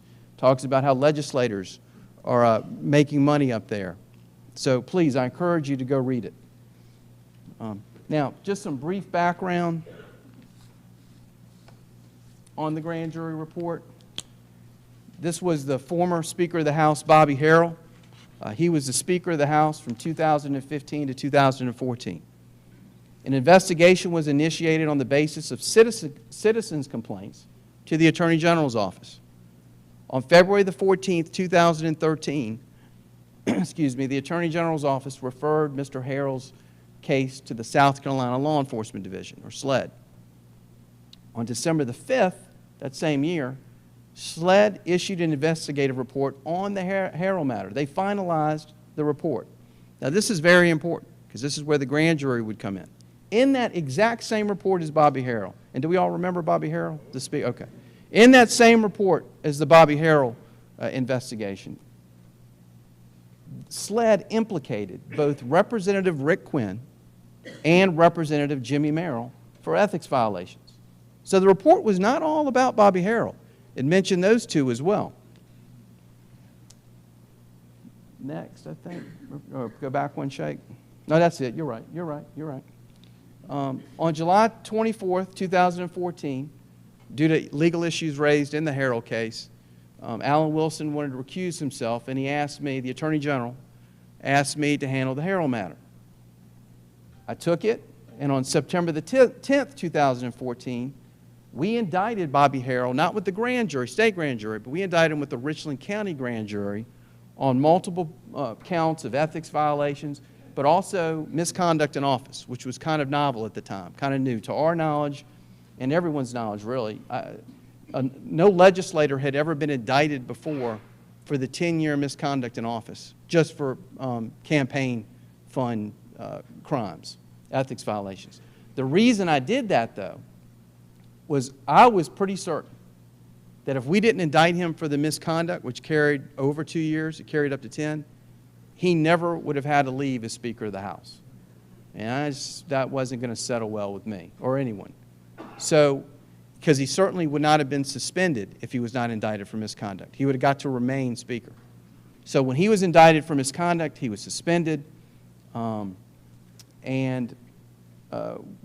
Before we ended up getting to Mr. Harrell's charges, SLED continued to bug the heck out of me about Rick Quinn and Jimmy Merrill. One of the SLED agents, great guy, he's now a captain, I think he's a lieutenant then. Every day, solicitor, when are you going to do something? Make the Attorney General investigate Merrill and Quinn. They won't look at it. They won't look at it. And I said, I'll tell you what I'll do. On October the 1st, 2014, just to make a record of it, I sent the Attorney General's office an email and said, hey, we need to look at Rick Quinn and Jimmy Merrill, because the SLED investigative report says they're committing crimes too, and you need to look at it. Well, on October the 23rd, we pled Bobby Harrell. One of the terms of the plea, which was the most important to me, was that he resigned from office. I wanted to make sure that the Speaker resigned from office. On October the 27th, 2014, Attorney General Alan Wilson, we learned this later during the grand jury investigation, he sought the political advice of Rick Quinn's father, Richard Quinn, to make sure that I understood, David Pascoe, that I understood that any future cases arising from the Harrell investigation would be handled by the AG's office. And the reason for that, and that's in the grand jury report. I didn't make that up. It's in the report. And the reason for that is they were worried because Harrell was going to be debriefed by the FBI and SLED. Well, Attorney General Wilson called me. He said, you're off the case. We amicably agreed. I was off the case. And nobody was happier than David Pascoe, I can promise you that. I got to go back to your old hometown, Orangeburg, and Calhoun and Dorchester, and forget about Columbia. I was very happy. Unfortunately,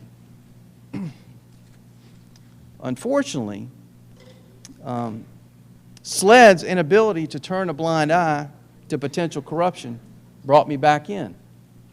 The SLED agents continued to harass the assistants at the AG's office, say, what are you going to do, what are you going to do, what are you going to do? And finally, eventually, in July, months later, they sent both me and Mark Keel a letter asking me to take over the rest of the probe, the SLED investigation, which mentioned Merrill and Quinn. But think about that. October, November, December, January, February, March, April, May, June, July.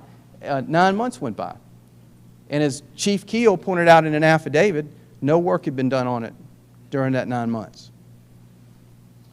So we got the case And this is what it was all about. And this is what it seems like nobody wanted to investigate. From 1999 to 2004, Rick Quinn was the majority leader of the Republican caucus in the House. And what we discovered was, or what we ended up discovering, was that during that little 4 to 4.5 year period of time, he sent at least $272,000 from the caucus to his private businesses and his father's businesses.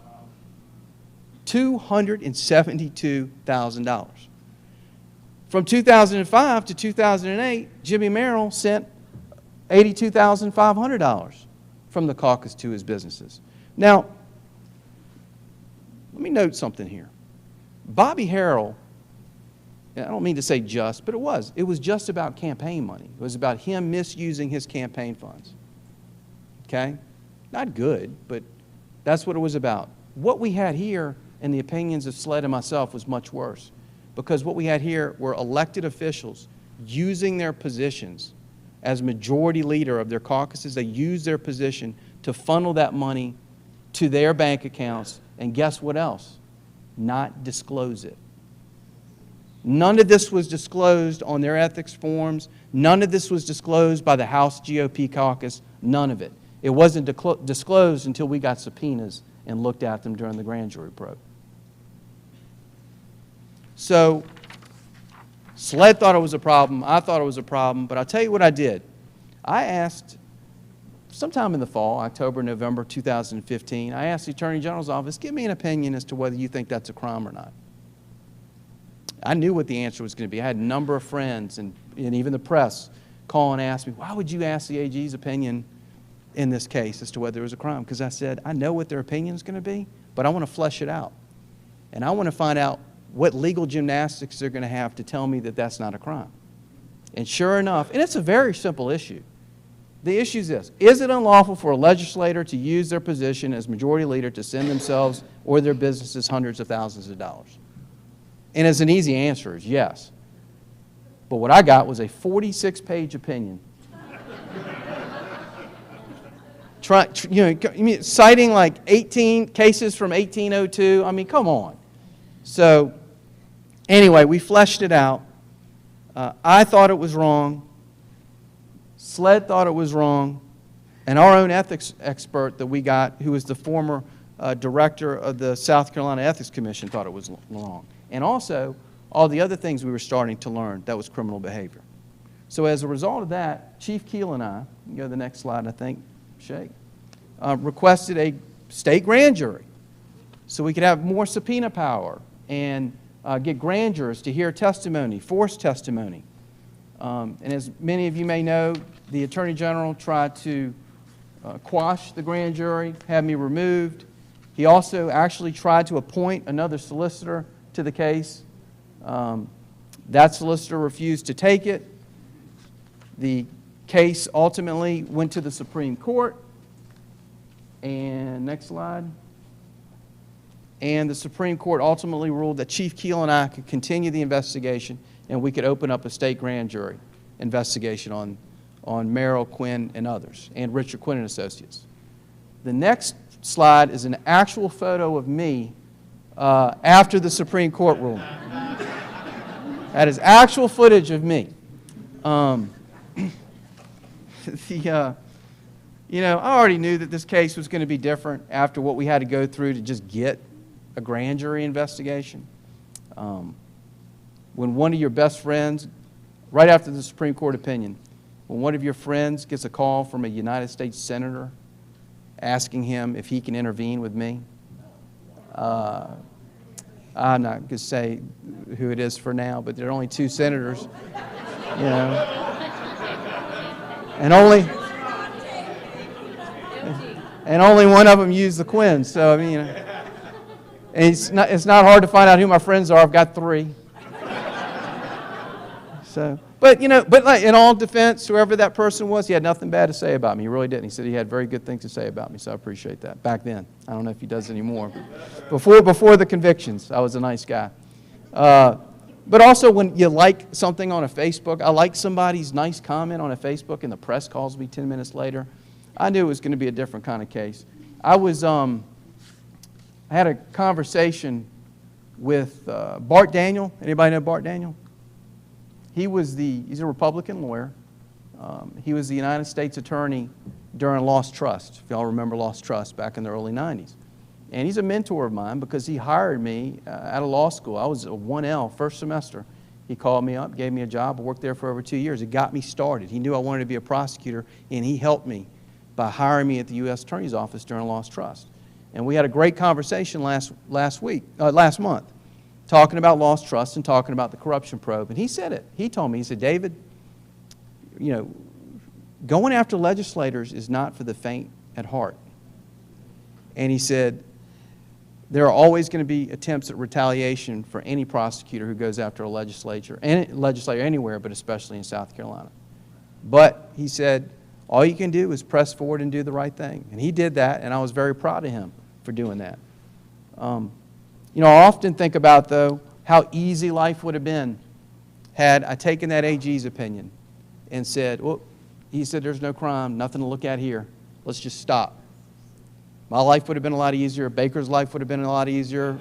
My whole office, and Sled's life, quite frankly, would have been a lot easier. It was kind of like, y'all know Abraham Lincoln's quote, when you have a, pun intended, by the way, when you have an elephant by the hind legs, you need to let it go. And I thought about that quote a lot at the beginning of this probe. But let me tell you this, I'm glad we moved forward. I'm glad the probe continued, because if SLED had not continued this probe with the grand jury, these people on the next slide would still be doing what they did back then. They'd still be doing it today. Because of the probe, we convicted Jim Harrison. A jury convicted Mr. Harrison. He received almost $900,000 in undisclosed funds from Richard Quinn and Associates when he was going out and not only voting on lobbyist principals' bills, who was paying Richard Quinn, but sponsoring their bills. So let me tell you how it works real fast. Lobbyist principal, let's just say Blue Cross Blue Shield, pays a retainer to Richard Quinn and Associates. Jim Harrison, this came out at trial, who was opposed to the cigarette tax, right? He's opposed to it. But after his company, Richard Quinn Associates, started getting money, he went from opposing it to sponsoring legislation for it. That's what we had going on with this $900,000.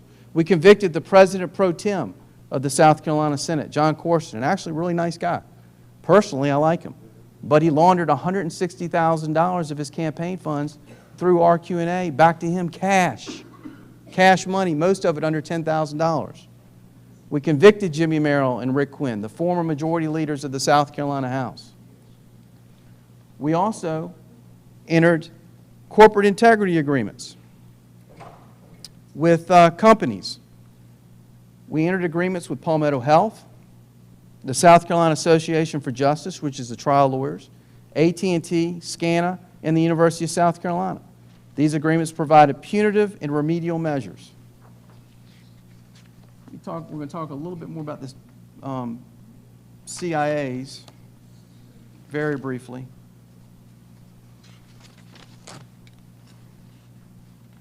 Let's see.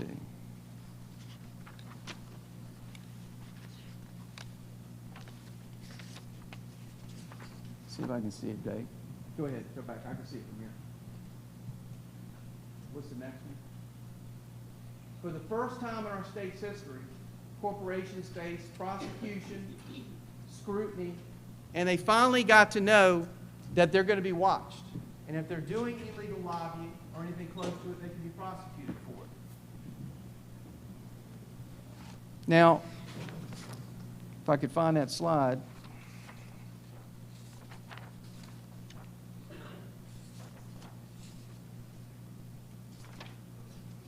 While these agreements are novel in South Carolina, they serve to provide an effective prosecutorial tool in dealing with misconduct of large companies.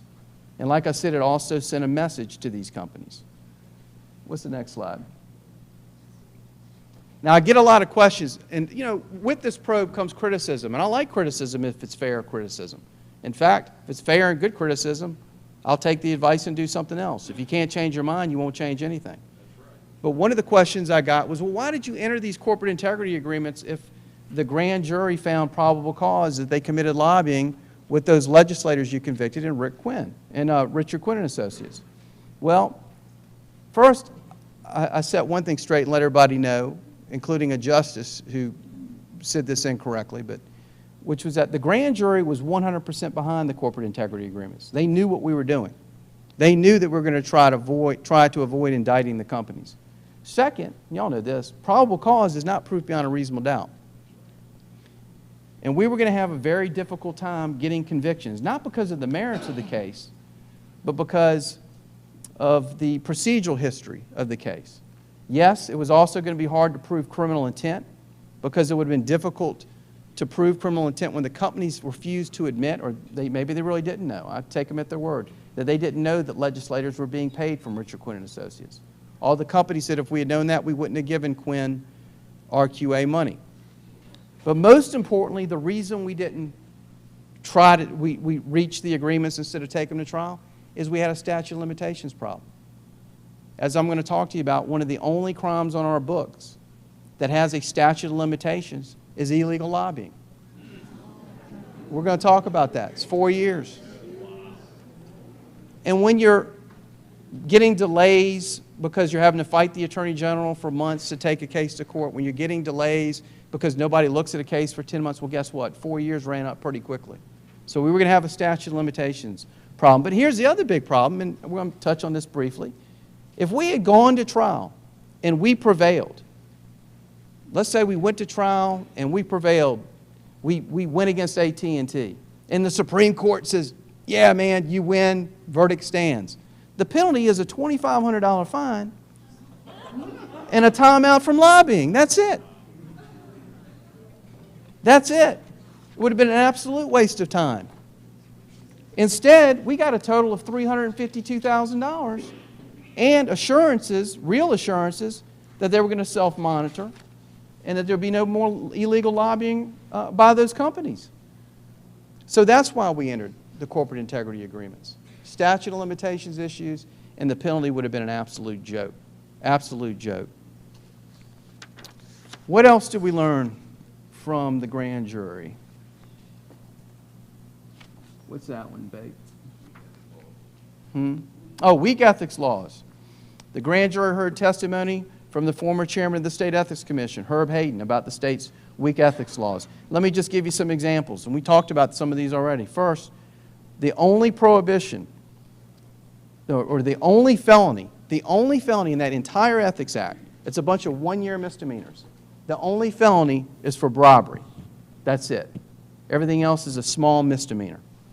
Public officials are not automatically suspended unless the crime carries 2 years or more. So that means in that Ethics Act, all those other crimes, if you get charged, remember I told you Bobby Harrell, I didn't think he was going to get suspended because all those crimes only carried a year. So we indicted him for misconduct. On lobbying. Those are just a few examples that they found with regards to the weak ethics law. Again, please go read the opinion. Other lessons learned by the grand jury. They learned about the relationship that the Attorney General had with Richard Quinn. They received testimony and evidence about that relationship. In fact, how many of y'all knew that the Attorney General testified before the grand jury? Y'all got to read the report. You really need to read the report. He testified. He was brought in before the grand jury. I didn't bring him in. The grand jurors brought him in. I didn't even go for his testimony. I had an assistant do it. The grand jurors did it. It's not Pascoe's grand jury. It's the 28th grand juries. And he came in and testified. And this was the grand jury, your citizens' opinion as to Alan Wilson. The grand jurors concluded that the Attorney General placed his loyalty to Richard Quinn before his duty to the citizens of South Carolina. That is in the report. And they were not my words. They were the grand jurors' words. Next, we learned that legislators helped Richard Quinn and Associates draw business to RQ&A. How is that public service? How is helping a political consulting company get business serving us? It's not. That's right. It's not. And this was just one of many examples in the grand jury report where there was an attempt to gain business from a major real estate developer called Burroughs and Chapin. Maybe y'all have heard of it. Public officials allowed Richard Quinn to show off his ability. Among those public officials were legislators, the Attorney General, and other state officials, and the President of USC at the time. And this is a letter that Richard Quinn wrote to the person at Chapin and Burroughs to help get his business. Secondly, we may as well go ahead and be honest. We also wanted to showcase what the Attorney General referred to with that unfortunate metaphor, our tentacles. Why is our Attorney General trying to recruit business for a political consulting company and telling them about the tentacles of Richard Quinn and Associates? It's in the report. Is that public service? Let me ask you, is it? No. It's self-service. Exactly. It's self-service. Next slide. We learned about dark money from the grand jury. This was just one example of dark money. Do y'all remember Larry Martin? Okay. And does anybody know Rex Rice? Rex, he's still there right now, Senator Rice. I don't have anything against Senator Rice at all. I don't really know him. Knew Larry Martin. He's a pretty good guy. I'm sure Senator Rice is too. And Senator Rice doesn't even know or didn't know at the time what I'm about to even tell you. Did you know that the trial lawyers spent $200,000 to get Larry Martin removed from the Senate? Anybody know that? It's in the grand jury report that they spent $200,000 to get Larry Martin removed so Luke Rankin could become chairman of the judiciary. That's a major reason why Rex Rice was elected. But don't feel bad because the trial lawyers weren't the only ones spending dark money in that race. SCANA was spending money to try to beat Rex Rice. But we didn't know about it because it's dark money. And we have lax laws in South Carolina when it comes to finding out what companies get to spend on trying to get people elected and unelected in this state. We have the worst laws in the country when it comes to that. That's where we need to look at other states on passing laws dealing with dark money and transparency as to where that money goes. Speaking of SCANA, here's an email that tells you how bipartisan it got to try to help Richard Quinn and Associates out. With getting business. This is an email from Richard Quinn to an executive at SCANA. Kenny, Rick, as in Rick Quinn, Rick, Jim Merrill, and Kenny Bingham are the ones McFadden normally met with. On the Democratic side, that's my side, right? James Smith and Beth Bernstein are also friends. Would you like to include James and Beth? Y'all remember who James Smith is? He was a gubernatorial candidate a couple years ago. Yeah. And RQ&A is using his name to try to drum up business or make it look good with a major company like SCANA. Is that public service? No. I'll tell you what it is. Next slide. It's a pack of thieves. Yes. Right.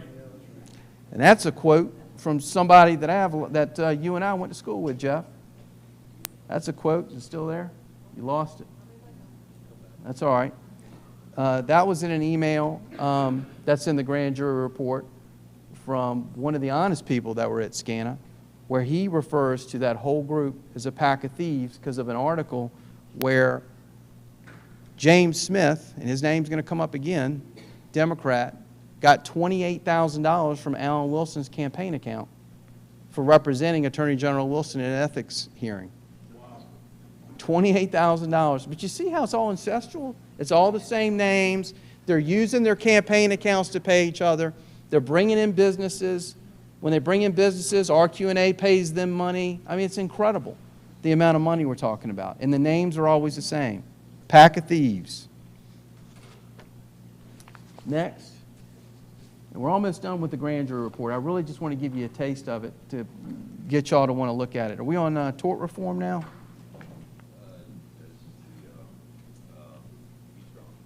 Yeah, the tort reform. Yeah, Pete Strom. Yeah. You already blew the name. Thanks a lot. Look at that. So the trial lawyers hired Richard Quinn and Associates, paid them hundreds of thousands of dollars to try to work on making sure the tort reform bill didn't get too bad in South Carolina. You know, that's a big deal for trial lawyers, tort reform, because it's a big deal for conservatives on the other side of it. So this is an email from the president at the time of the Trial Lawyers Association telling the past president of the trial lawyers, Pete Strom, that basically he didn't have a warm and fuzzy feeling about Rick Quinn. He was worried about Quinn's loyalties in helping out the trial lawyers. Because again, the trial lawyers are paying the Quinns. And the president of the association is saying, hey, I'm worried about Rick Quinn's loyalty to us. And the response back he got from the former president was, I'm not worried about his loyalty, Rick Quinn's loyalty. He's no true believer. This is business. This is business. It's not about how you feel or what position you have on tort reform. It's about how much money the Trial Lawyers Association is paying you. That's what we are electing to send to the State House. This is business, and this is going to give you a warm and fuzzy feeling too. The guy who sent that email saying this is business, he is on the Judicial Merit Selection Committee that we're going to talk about in a minute and help select your judges, our judges, the judges that I practice law in front of. I mean, am I the only one upset about this tonight? Have any of y'all ever even heard about this before tonight? Get my hands off what? Well, this was from, and that's what I'll tell you, go read the grand jury report because this is from the grand jury subpoenas, search warrants, and stuff like that. That's how we got, yeah, and this is in the report.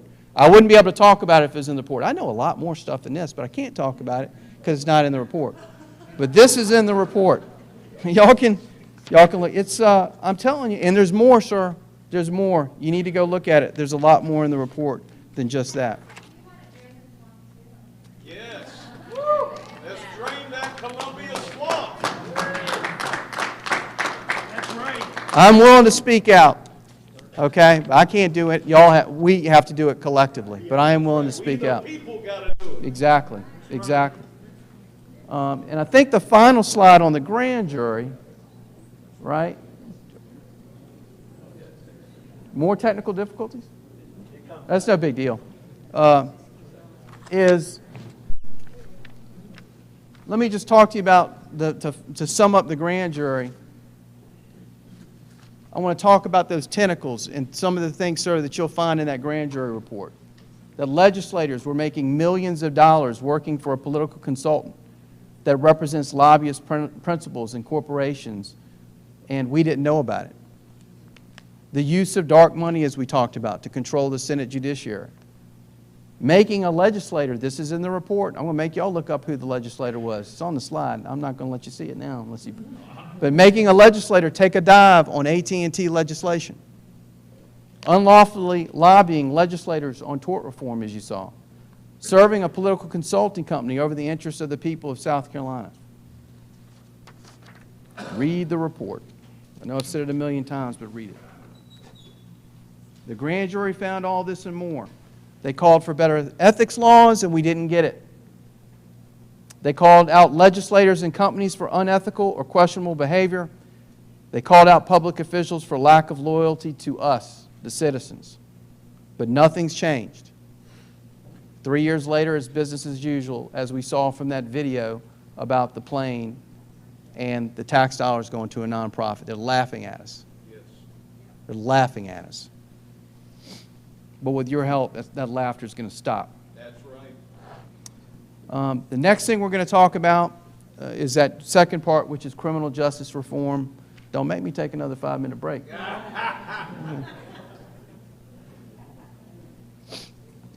And, you know, I'll just go ahead and keep going because some of those I don't really care. Did you plug it in and plug it out? Did you turn it on and turn it off?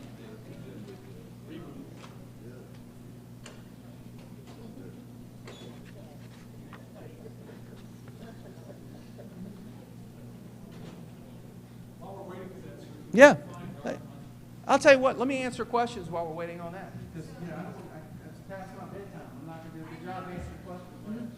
Dark money, what that means is it's money. Let's say I have a company, Pascoe Incorporated, and I want to help my buddy Walt Wilkins to be solicitor. My company will spend hundreds of thousands of dollars to get him elected, but I'm not going to report him. I don't have to report him. And as long as Walt Wilkins doesn't know about it or doesn't coordinate with me, I can spend as much money as I want, and the people don't know about it. Okay? It's unreported, and nobody ever gets to know about it. And I don't have to put. Now here's the worst part. This is what I mean by you'll refresh my memory. So if I send out flyers to y'all in the mail, it'll say, Walt Wilkins' opponent is a bad person. Blah, blah, blah, blah, blah. That's negative tactic. I can put it at the bottom, paid for by the Committee for Criminal Justice. Sounds good, but it's really paid for by the Pascoe Corporation. Heck, the dark money cases that we had, again, you're refreshing my memory, they had a bogus P.O. box on it. And it's not illegal. It's not illegal. Yes, sir. Those who were indicted and they convicted, did they see any jail? The only one that saw prison time was Jim Harrison. He went to trial and he got 18 months. He actually only had to do 4 or 5 months tops. He just got out of prison, I think right before Christmas. He's the only one that did prison time. I asked for prison time on Rick Quinn. I asked for a year in prison. And didn't get it. But that's okay. Where is the old man? And that's why I'm going to be a little careful. His charges are still pending. Oh, right. Because I saw him in Urkel walking around. Really? Yes, sir. Okay. He's got perjury charges. The solicitor, great friend of mine, great solicitor in Spartanburg, Barry Barnett, is handling those charges. I thought Mr. Quinn didn't go to jail, or was supposed to go to jail because his old man wasn't. I mean, I've known these characters for a long time. Well, so his charges are pending. They're perjury indictments and obstruction of justice. They're not obviously comment about those at all. Now, his company, Richard Quinn and Associates, did plead guilty to illegal lobbying, and I failed to mention that. To my knowledge, it is the. Thank you. Is that like a mic or? Look at that. To my knowledge, that's the only company that's ever pled to illegal lobbying in South Carolina, for what it's worth. Yeah. The daughters are now political consultants. That's right. Well, yes, sir. Yes, sir. What is Quinn and Harrison doing now? Are they? I don't. You mean Rick Quinn? I don't know. Yeah, I don't know. Jim Harrison's retired. He's 72 years old. So I don't know what he's doing now. They'd be in the town of Lexington doing something. Yeah, they might be. Now, Quinn is younger, so he might be. But Harrison, he's done his time, and he's moving on. Yes, sir. What other penalties were involved? The penalties, all you could get on the misconduct charge that I pled Rick on, for example, was 1 year, Rick Quinn. The penalties for Harrison, he got convicted of the 10-year misconduct by a jury. And he was looking at up to at least 10 years, but the court gave him 18 months. I go back and forth on it. But the bottom line is, I've said this a million times, sentencing is up to the judge. I don't tell him or her what they have to do. They better not tell me what to do as far as how to prosecute the case. Yes, ma'am. You probably won't have anything to say, but I'm from Newberry, so of course I want to ask you if you have any comment about the Chad Collins situation. Oh, no. But I think it's something that needs to be looked at, and I've given an opinion to Jeff about one thing, but I mean, something that needs to be looked at. And honestly, I don't know enough about it. So, yes, sir. Tell us again where that link is. The grand jury report is at www.sc, as in like South Carolina, SC, solicitor, SOLICITOR,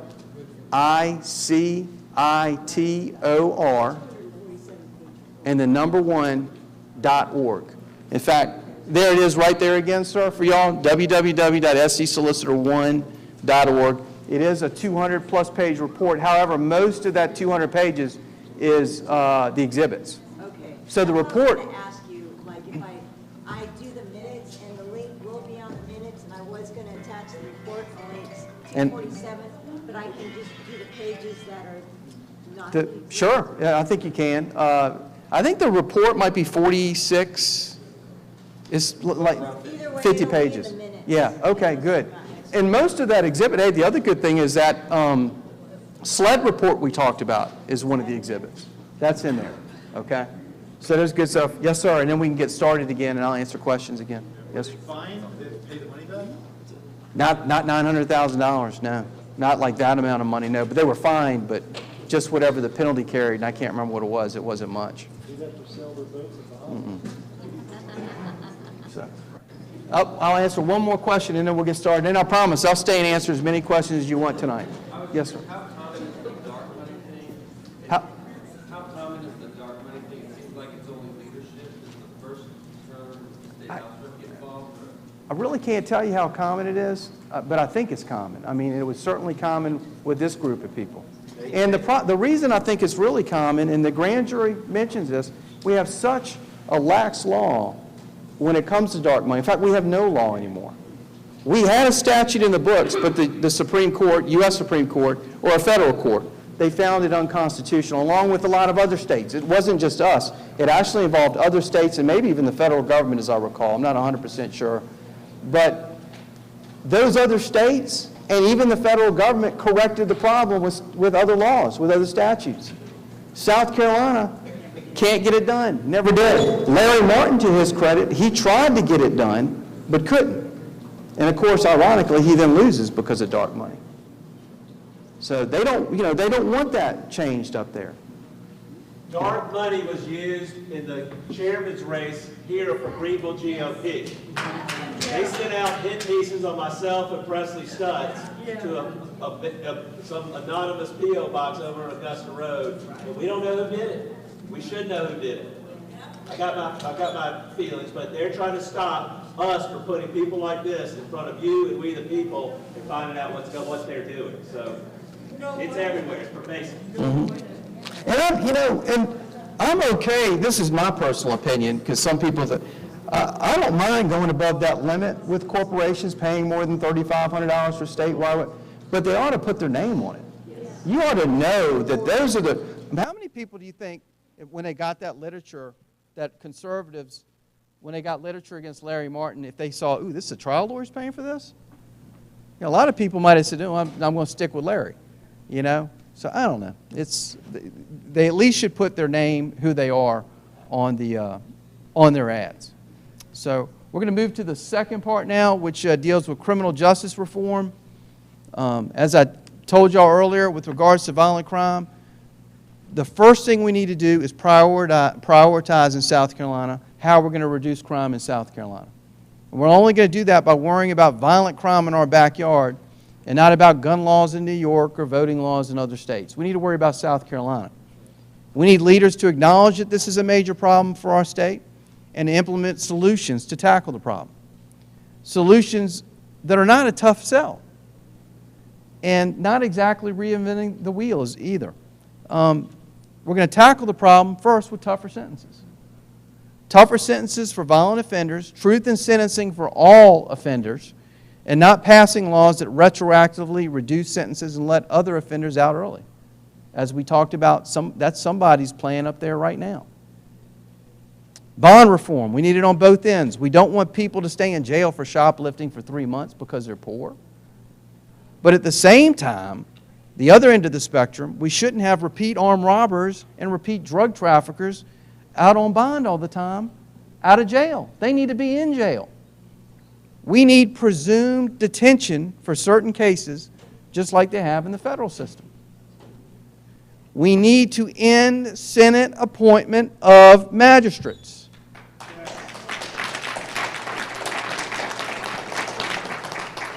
I had a feeling I wouldn't have to talk about that one. Y'all already know what I'm talking about. And let me tell you this. Here's a nugget for you. I personally know legislators, plural, who have met with state senators recently requesting that the state senator appoint their spouse or sister-in-law magistrate. Isn't that a great system? But don't hate the player. right? It's a game. We let it happen. We got to end Senate appointment of magistrates. We need a docket bill. Constitutionally, the criminal docket is a legislative priority, but for the past 6 years, our legislature has failed to pass a docket bill. We came incredibly close about 2 years ago, or sometimes right before COVID, I remember that. But we came incredibly close with Senate Bill 444, but couldn't get it past a Democratic Senator, Gerald Malloy's filibuster threat. What's interesting about S444 is that the trial lawyers, the Solicitors Association, and the public defenders all supported it. I mean, there's your Christmas miracle. When are you ever going to get those three groups to agree on something? But it still failed a Democratic senator's filibuster. We need a docket bill for a smoother transition for the disposition of cases for victims, for defendants, so their rights aren't trampled, for lawyers, and for law enforcement. Our state has been dealing with docket issues for as long as I've been a prosecutor, and that's 28 years. But I promise y'all, the last 4 years have been the absolute worst. It started before COVID, so I don't want to hear any excuses that COVID got the docket backed up. This was pre-COVID. So we need a docket bill. We need a more uniform, statewide system of how solicitors' offices operate. We need more oversight so this doesn't happen again. The fact of the matter is, most of the things that Solicitor Johnson did weren't even illegal, believe it or not, that the press was upset about. They were wrong, but they weren't even illegal. But he thought he could do whatever he wanted to do with impunity, just like the Ways and Means Committee video that we watched earlier. So it's time that we have a more uniform system of oversight over me and my brethren, and it's time for solicitors, all 16 of us, to start speaking up and speaking out about the injustices we see. And they're going to start, I can promise you, all 16 of them. The South Carolina Bar. The public needs to be better informed about the nature of our legal system. We need lawyers to speak out against injustices and wrongs that we often see in the courtroom. I'm tired of listening to judges and lawyers and other prosecutors complain about the system and not letting you know what the problems are. We have to end ex parte communication. Collectively, we must stop ex parte communication in the courts. And look, let me tell you, most lawyers don't ex parte. Most judges don't ex parte. That is when a judge, who asked the question? I'm sorry. Oh, that is when let's say Jeff is the judge, and you and I have a case against each other. I go back and talk to Jeff about the case without you there. Okay? So did y'all hear what ex parte communication was? Did everybody? That would be where one of the litigants, one of the lawyers, you got two lawyers, where lawyer A goes back and talks to the judge about the case without lawyer B there. All right? And they go back in chambers and it's not on the record. And we need to stop doing that. The biggest mistake I ever made, y'all, the biggest mistake I ever made was consenting to ex parte communication with a judge. And what it does is it leads to mistrust, because we, the citizens, we think, well, what backroom deal happened there? I mean, we've heard about a civil case down in the Low Country about where a settlement took place back in chambers, okay? So it leads to mistrust, and I'm just telling the bar, and look, biggest mistake I ever made was I agreed to it, was collectively we need to stop. And again, most judges, a lot of them, they don't even allow it. So good for them. Yes, sir. When you say you agreed to it, was that to be part of the judge? What happened was the judge asked me if I would agree to meeting with her without the other attorney present, and allowing me to let that attorney meet with her without me present. Okay, so that happened one-on-one with the judge, not as a whole. That's right. And nothing was on the record. From that day forward, I filed a motion objecting to ex parte communication. And as part of that motion, I said everything we do has to be on the record. Every phone call had to have a court reporter. Every time we met in chambers to talk about the case, we had to have a court reporter. I wanted everything on the record. Okay? And again, that was not many cases are like that. I got a hand. We got some really, really good judges in our state that take their job very seriously. Yes, ma'am. Well, the litigants have to consent. We'd have to agree to it.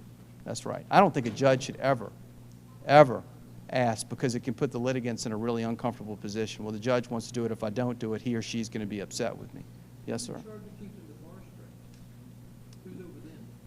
Well, the Chief Justice, the Supreme Court. We're going to talk about that. We're going to talk about all that. All right. So, look, I'm not complaining about, overall, the bar does a really good job on that stuff, okay? But we just need to collectively do a better job of that and collectively start speaking out, because I'm going to talk to you in a second about the things that everybody needs to speak out about. The other thing we need to do is stop undermining the justice system. Now, when I say, and I'm going to get to a point on this, so kind of pay attention. When I say stop undermining the system, it doesn't mean you can't disagree with one another. You can't point out what one thinks is an injustice. But it does mean that you should be civil at all times. Mr. Brown said that earlier. You should be civil at all times, and you should not mock the litigants or be disrespectful to a party in the courtroom. I've actually disciplined lawyers before for being, for mocking or laughing at a defense attorney.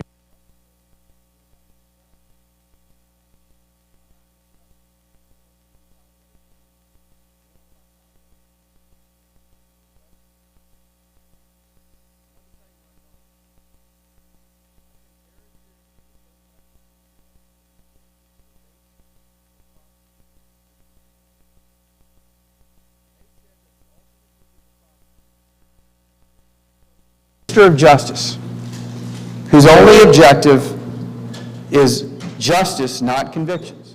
And I take that very seriously. Yeah, I take it very seriously. And I don't like it to be mocked by anyone. I don't care if it's a magistrate or a Supreme Court justice. What I'm going to show you, though, I'm going to talk to you about an oral argument that took place last month. Yeah, I'm going to talk to you about an oral argument that took place last month in front of our state Supreme Court. As you know, I think I've told you this now, or should have, our Supreme Court justices are elected by the legislature. A couple of months ago, the Supreme Court heard the appeal of State versus Timothy Ray Jones. Mr. Jones was convicted by a jury and given the death penalty for murdering his 5 children, ages 1 to 8. The 6-year-old was beaten to death. The others were strangled. Mr. Jones actually wrote out a plan of how he was going to dismember the bodies and dispose of the bodies. And at the end of the plan, he put a little smiley face. Now, Mr. Jones has rights, and he may or may not be entitled to a new trial. I'm not here to comment on that at all. If he's entitled to a new trial because there was a screw-up at the trial, he gets a new trial, because that protects not just him, that protects everybody in this room. So I'm not here to comment on the facts or the merits of his appeal. What I am going to comment on, however, is that Mr. Jones's smiley face of how he was going to dispose of those bodies should have been the only mockery and laughter in this case. There's certainly no humor in it. But unfortunately, some of the justices on the Supreme Court found some humor at the expense of a professional's comments when she was trying to talk about a prosecutor's role with the court. And I'm going to actually show this video to you twice, because you can hear it, but if you hear the words, you think, well, what's so bad about it? And if you saw a transcript, you'd probably think, what's so bad about it? But then the second time you watch it, I want you to watch the true reactions of the justices. Watch what happens when Deputy Attorney General Melody Brown answers a question from Justice John Kittredge, and she discusses how it's the state's job to make sure there is a fair trial.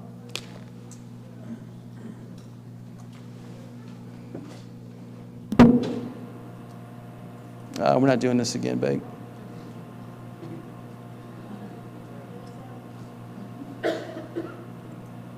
Well, while y'all work on that, maybe we'll play it later. I'll just tell you what happens. Does the volume not work on your thing so we can just hold the mic? Well, I'll tell you what. We don't need words. Just show it. Y'all watch. I'm going to show you what happens. Show it. This ticks me off so bad, I want you to watch it, even without words. You don't need words. Show it. What she is saying, essentially, is that, hey, it's the state's job to make sure all the parties get a fair trial. She's saying what the Code of Ethics say a prosecutor's job is. She's saying what the United States Supreme Court said like 80 years ago, what a prosecutor's job is. She's answering that question.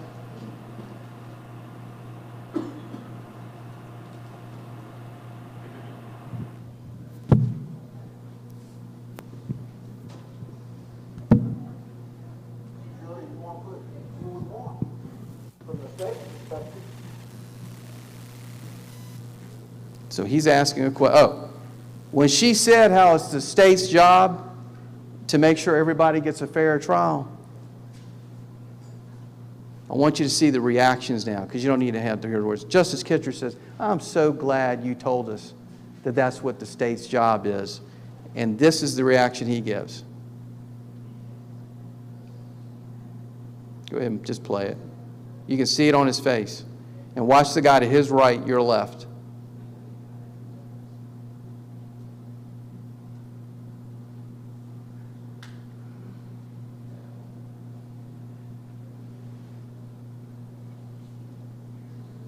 He's mocking her. Watch his face. Mocking it. And the one to his right is laughing out loud. If the volume could play, you'd actually hear it. So that's what they think of prosecutors. He's mocking her, and the other one to his right is laughing. Justice Few is laughing. It's facetiousness and laughter in a death penalty appeal. Melody Brown is a nonpartisan, consummate professional and a public servant who works at the Attorney General's office for me and you.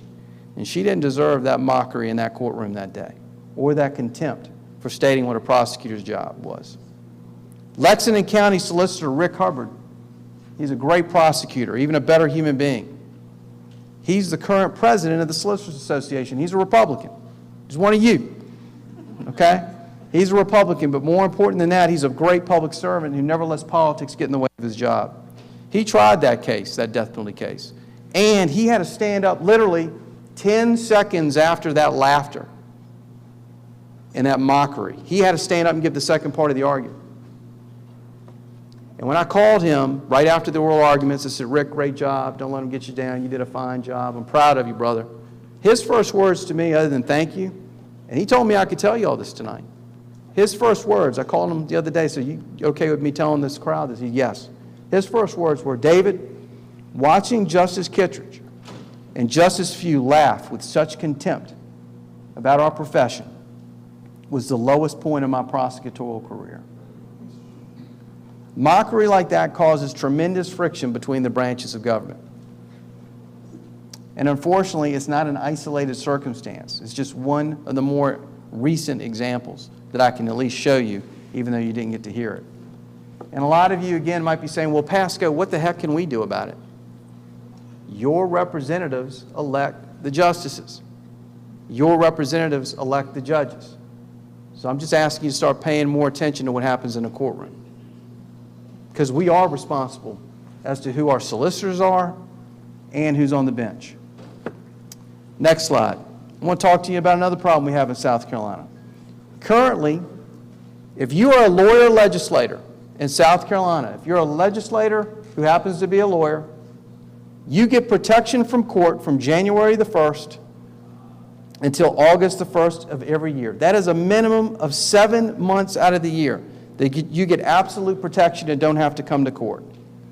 Now let me tell you what that means. I kind of explained that to someone when we had one of the breaks. Absolute protection for at least 7 months. That means that if I sue you, what was your first name? Angus? Okay, he's not telling me. Smart. If I sue Angus and I want to take him to court and he hires a legislator, I cannot get him into court between the months, at a minimum, of January 1st to August 1st of this year. Let me give you some real-life examples of what goes on. These are real-life examples. My office was ready to call a pretty bad domestic violence case for trial. Domestic violence of a high and aggravated nature. Witnesses are subpoenaed, they're interviewed, he's a dangerous defendant. The week before trial, the defendant hires a second lawyer, a legislator. It gets continued without even a hearing. More recent example, Charleston County, my good friend, Solicitor Scarlett Wilson. She's one of y'all two. She's a Republican. All my friends are Republicans. What is up? I got to do something about that. You might be one of mine. No. Yeah, we got a red pill for you. Start the car. More recently, though, again in Charleston County, one of the first trials up, I think it was supposed to go next week. It was a kind of complicated, complex felony DUI case involving a death. It was first up for next week. Witnesses subpoenaed, ready to go. It's well over a year-old case. Right before Christmas, they associated a lawyer, legislator, and it got continued without even a hearing. In fact, I am told the lawyer, legislator, and the other lawyer didn't even have to show up to the docket meeting on WebEx. Case continued. Who's the legislator? Is a newly elected legislator in Charleston. I can't remember his name. I think he's a Democrat. But I'm not 100% sure. Probably a Republican. I don't know. Here's another. Yeah, that's right. Let me give you one more example, which is an actual case, but this is really repeat. I mean, this happens all the time, too. You have a defendant who continues to reoffend, and in December gets arrested. He's already out on a bond. He gets another bond, and he gets out of jail in December, okay? While he's out on jail, the solicitor serves him with a motion to revoke his bond. And we're going to have the hearing in January. We don't get to just lock him up. We have to have a hearing in front of a circuit court judge. But we asked the circuit court judge, hey, this guy, he's got 3 bonds. He's out recommitting. Lock his butt up. He needs to be detained. Solicitor filed that motion, served the defendant, and it was either late December or early January, he hires a legislator, and you can't bring him to court to get his bond revoked. So he gets to stay out. Is that fair? How is that justice? What other states have that? Oh, that's a great question.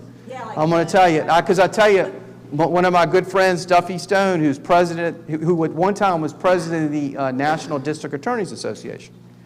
He's a solicitor in the Low Country. I had him call other district attorneys around the country to ask them, hey, what kind of protection do your lawyer legislators get? Because let me just say, they need to be protected. They shouldn't have to, if they're in session, they should be protected from having to come to court. Okay? Or, well, maybe, but look, but they're not in session all the time, are they? But it's true. But if they're in session, they should get some protection. But we call these other states, that's a great question. And they're like, yeah, it's so horrible. I mean, we can only get them in on Mondays and Fridays when they're in session, and they get 4 months out of the year. We're like, you're kidding me. In South Carolina, they get absolute protection from January the 1st to August the 1st. And they get more protection after that from August 1st to December 31st if they have committee hearings or meetings. So to my knowledge, now I only took a small sample. I think we got like 8 or 9 states and then we stopped. To my knowledge, no state has protection like this. No state. But what other state other than South Carolina does the legislature elect all their judges? God, you're way too smart. Y'all got to stop pushing. I was all excited. I thought you were going to say none. There's one other state. It's the state of Virginia. It's the state of Virginia. But Virginia doesn't elect all their judges this way, just some of them. But no other state does it like South Carolina. We are the swampiest of the swamp. It's hard for me to disagree with that, ma'am. So, and we're segueing right into the next topic, which is the Judicial Merit Selection Committee. Man. We're going to talk about how our judges get elected in this state. We need a better way of selecting judges. Y'all know how Churchill said democracy is the worst form of government, except for all others tried. Well, how we select judges in South Carolina is the worst way of selecting a judge, period, compared to all others tried. Whether we get rid of JMSC or change who its members are, we have got to do something to curb the legislative influence over our lawyers. Next slide. This is South Carolina judiciary. They're hired by the legislature. They're paid by the legislature. They can only be fired by the legislature. The operation of the judiciary is financed by the legislature. The judiciary, arguably, because of all this, becomes an employee of the legislature, and they are not a co-equal branch of government. How can you be a co-equal branch if you're hired, fired, and paid by the other branch? Magistrates are selected by the senator of their district, and we just talked about how some people become magistrate. You know, please give my sister-in-law a job. The Supreme Court, Court of Appeals, and Circuit Court, and Masters in Equity, they're elected by the General Assembly. But before they're elected, all candidates have to be screened and whittled down to no more than 3 by the Judicial Merit Selection Commission. They're the ones who decide whether you're qualified to even run for judge or not. And guess who's on the Judicial Merit Selection Committee? Both of their names have come up. One of them, the trial lawyers made sure to try to get on there, Luke Rankin, and the other one's the chairman, Representative Merle Smith. The committee is made up of 10 people chosen by the legislature. Now, 6 of them are legislators, so they will control the committee no matter what. The other 4 are non-legislators, but we read an email from one of those 4 earlier where he talked about, hey, man, it's not about loyalty to the cause, it's about business. He helps pick our judges, too. Next slide. The system may create situations where judges who upset lawyer legislators by ruling against them can be punished by being found disqualified by the committee. In races for open seats, the JMSC can define who the candidates are, and then we talk about how often these people come up for seats. Let me just tell you what the problem is. One major problem, we've had several judges in the last few years found unqualified by the JMSC. Maybe they are. The problem is, what I'd like to know is, I think what we'd all like to know, is why were they told to drop out or found unqualified? I think what I'd really like to know, even further than that, is did any of y'all have any cases in front of those judges that you found unqualified? I'm just a question. I'm not trying to be specific. But did maybe that judge not grant a summary judgment when you were a defendant on a case? Or maybe did that judge not grant your motion to reconsider? Or did maybe that judge not grant your continuance in a murder? I mean, I hope that wasn't too specific for anybody out there that might be listening. But I'm just curious, maybe that's not the reason. But that's the problem. Even if that's not the reason, that's what people think. And then when you see people's spouses, people's cousins that are on judicial merit selection, their relatives being elected to the bench, it's just not right. There are better ways to pick judges in South Carolina than that. Consequences of the system, we really already talked about that. And you know, I feel we got some great judges in this state, and they shouldn't be held hostage by the legislature. There has to be a better way. We've talked about that. How other states select judges, you've already ruined that part for me, South Carolina. In Virginia, we're the only 2 holdouts of legislatively dominated states, but not even Virginia elects all their judges like our legislature. Most jurisdictions have adopted some version of the Missouri plan, or they have public elections.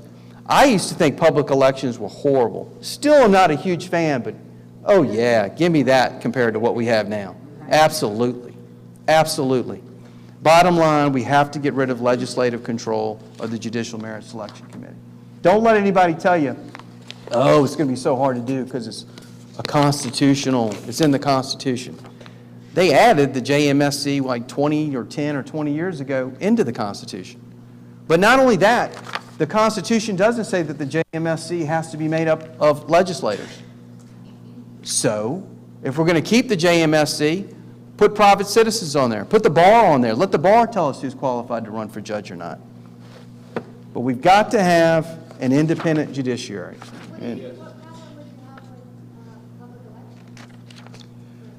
I don't want you people picking my judges. No, I'm totally joking. I'm totally joking. Totally joking. My only concern is, you know, I enjoy being a nonpartisan prosecutor, you know, and all solicitors are for the most part. All my friends are. And I like to see that in our judiciary too. And I just get worried about it becoming partisan, you know, and also. Yeah, they do. You're right, they run nonpartisan, you're absolutely right, you're absolutely right. But I just worry about also they have to raise money, interest like that. But I promise you this, I'm 100% on board. I would do that any day of the week compared to what we have now. Any day of the week. You know, my preference is to have the governor make some kind of, almost like federal, where a governor makes an appointment based on recommendations from the bar or some citizens group, and maybe they have to be confirmed by the Senate and House, something like that. And I'll tell you why I like that. Because then we as the voters, I mean, y'all don't know who, I mean, how do you hold certain people responsible for electing our judges now when it's collectively done by the legislature? But we could hold a governor accountable. You know, it's kind of like you can hold a president accountable on judicial appointments, right? So anyway, that's my preference. But my number one goal is just change the way we're doing it now. That's what I care about. Change the way we're doing it now. We've got to have a more independent judiciary.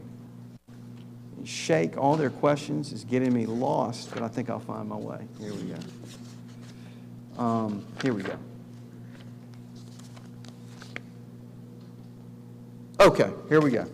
All right.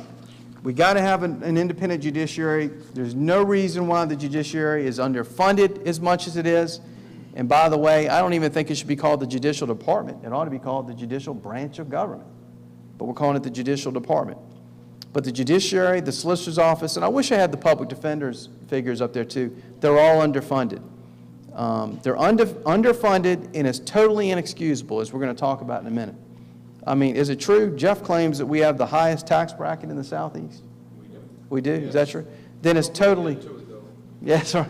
But so there's no reason why we should be this underfunded. But let me give you just one example of where our public officials send our money, and then we're going to be done for the night, and I'll answer your questions. One example. The Savannah. Oh, I'm sorry, let's go back, because you got to remember these numbers. They're going to be relevant, although I'll show them to you again. The entire judiciary for the state of South Carolina gets a little over $53 million, minus court administration. That's really not that much money for the entire judiciary of 46 counties. All the solicitors' offices, all 46 counties, 16 solicitors, only get about $30 million in state judicial support. Remember those numbers. The entire freaking judiciary gets $50 million, over 500 assistant solicitors, 16 solicitors, all of our staff, we get $30 million in recurring funds from the state. Now, we're going to talk about where our money goes and why we never have any. The Savannah Riverside settlement with the federal government to remove plutonium from our state. Any of y'all from Bamberg, Aiken, Allendale? If you were, I was going to ask you how that plutonium removal, the removal of that plutonium was going, but look, that's right. Well, let's talk about whose friends did do really well in that settlement. Is anybody familiar with the Savannah Riverside settlement? Raise your hand if you're familiar with it. Not many then, about less than half. Okay. All right. What that involved was the federal government was dumping plutonium into South Carolina. I think it started around 2002. But they agreed early on that they'll begin paying $100 million to South Carolinians every year by 2016 if the plutonium is not removed. So the government promised $100 million starting in 2016, and they promised that it would be removed by 2022. What could go wrong? The federal government made a promise. Yeah, ask them. By 2016, the Department of Energy owed South Carolina $100 million, and there was no chance that that plutonium was going to be removed by 2022. No chance. So in reality, by today, by January of 2022, the federal government would have owed us $600 million and an additional $100 million every year it wasn't removed. Therefore, if you do your math, we'll do it before she does, by 2037, the federal government would have owed us $2.1 billion. $2.1 billion if that plutonium was still there. Remember that figure. Now, they had promised, though, that it would be removed by 2022, and they had promised that they'd give us $100 million by 2016. They didn't do it. So the Attorney General Wilson took action, and I applauded it. It was the right thing to do. It's not a complicated case. Get our daggone money and get the plutonium the hell out of South Carolina. But instead, the Attorney General, instead of having the Attorney General's office handle it, and again, it wasn't a complicated case. I don't understand why they didn't handle it. They hired a private law firm on a contingency basis. The main law firm, the one that would end up making most of the money, was his former employer and friend, and where his political consultant's spouse worked at the time. You can't make that up. And I'm not bashing the law firm. It is a great law firm. It's a fantastic firm. But I don't understand why we even had to hire a law firm. It is not a complex case. It's not an environmental case. It is a contract dispute. It's the Willoughby firm out of Lexington. Great firm. Great group of people. But I don't understand why we even had to hire one. To my knowledge, there were no depositions. There was no major discovery issues. And they lost at every stage in the litigation. They lost. While the case was on appeal, South Carolina elected officials brokered a political settlement with the Trump administration, whereby the Department of Justice would make an economic assistance payment to South Carolina in the amount of $600 million total. They made that deal. We'll give you $600 million, South Carolina, as long as the Attorney General refrains from taking legal action or forced removal of the plutonium before 2037, and maybe as late as 2042. As part of the agreement brokered by the politicians, and that's what's important. The deal was not done in court, was not done by the law firm, it was brokered by politicians, Lindsey Graham and others. The Department of Justice made sure to say, as part of the deal, the Department of Justice said, hey, but you got to pay for your own attorney's fees. Y'all got private lawyers, that's on y'all. We're not paying your attorney's fees. You know that sometimes the defendant, and they'll pay the attorney's fees. Well, not in this case. South Carolina, rightfully so, you need to pay your own attorney's fees. Now, differing minds can agree or disagree whether the $600 million deal was good or bad. The good, South Carolina got $600 million, that's good. But the Department of Energy is off the hook for the removal by 2022. It's still there. We don't get $2.1 billion in 2037. We get nothing. We get zero. We don't get $100 million a year until then. In essence, the settlement gave South Carolina the money it was entitled to by today, $600 million, but gave the federal government 15 years free rent. That's what the deal did. It gave them 15 years free rent. And I'm not here to question the deal brokered by Lindsey Graham and others, because, hey, maybe we never would have gotten any money. At least they helped us get $600 million. But it was a deal brokered by politicians. And I'm not here to talk about whether the deal is good or bad. I am here because Alan Wilson gave some of that, a lot of that, $600 million to his friends.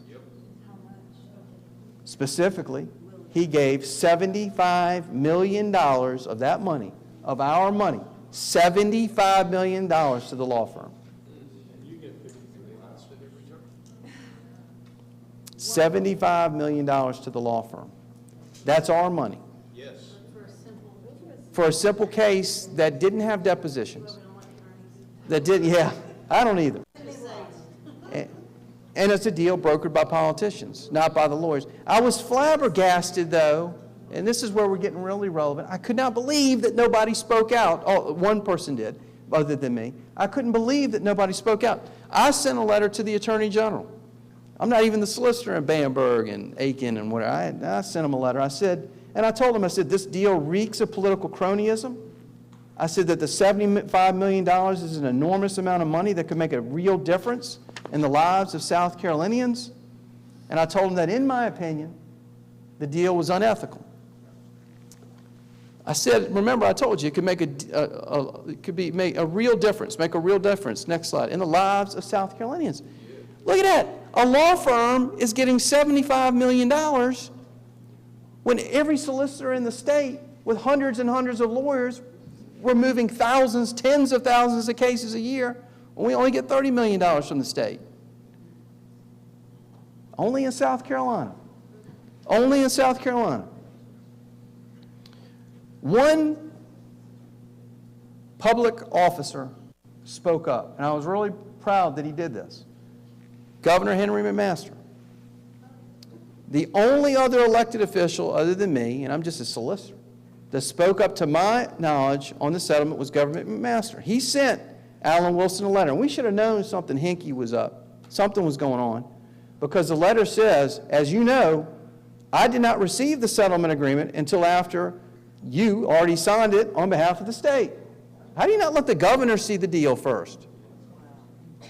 He went on to say that he could not support the compromise that extended the plutonium removal deadline by up to 20 years. Finally, as governor and I appreciate, don't forget, not only is he a governor, he is a former attorney general and a former U.S. attorney.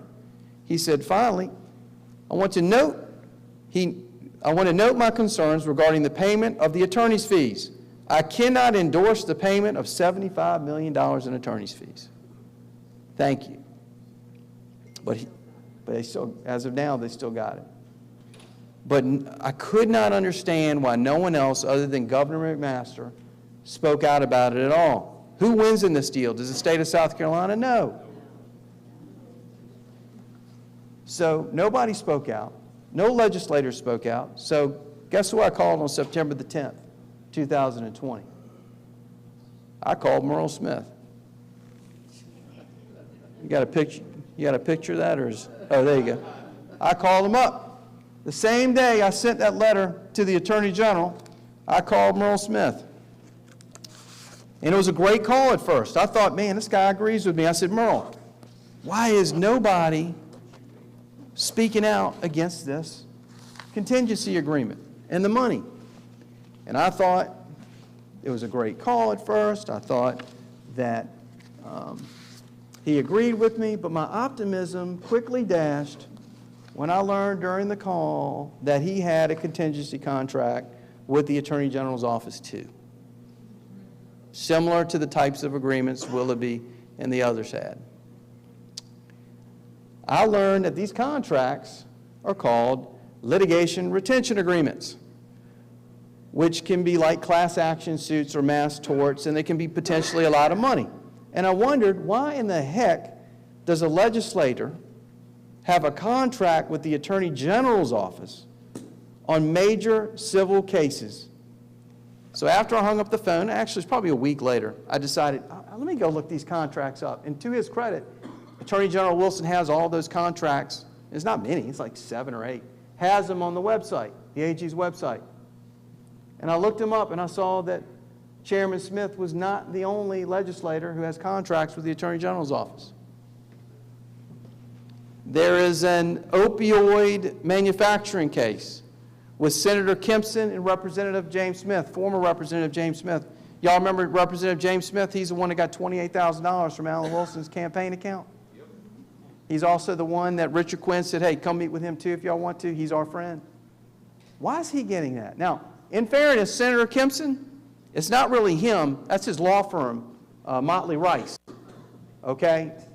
Yeah, and let me tell you, if it's a complicated case, they're a cream of the crop law firm, I'm calling them to represent the state of South Carolina too. So I'm going to give him a pass because that was his law firm, and he's not the only one who signed it for the firm. The partners did. But I want to know why the other lawyers are on it. There is a, what's that called, pharmaceutical? I can barely see it. Pharma benefits case with y'all's representative, Bruce Bannister, and Merle Smith, signed in 2019. And that's the one he was talking to me about that day on the phone.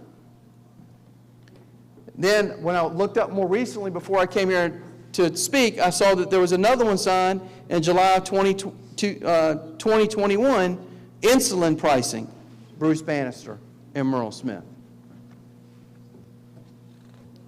I mean, what I want to know is, what expertise do they bring?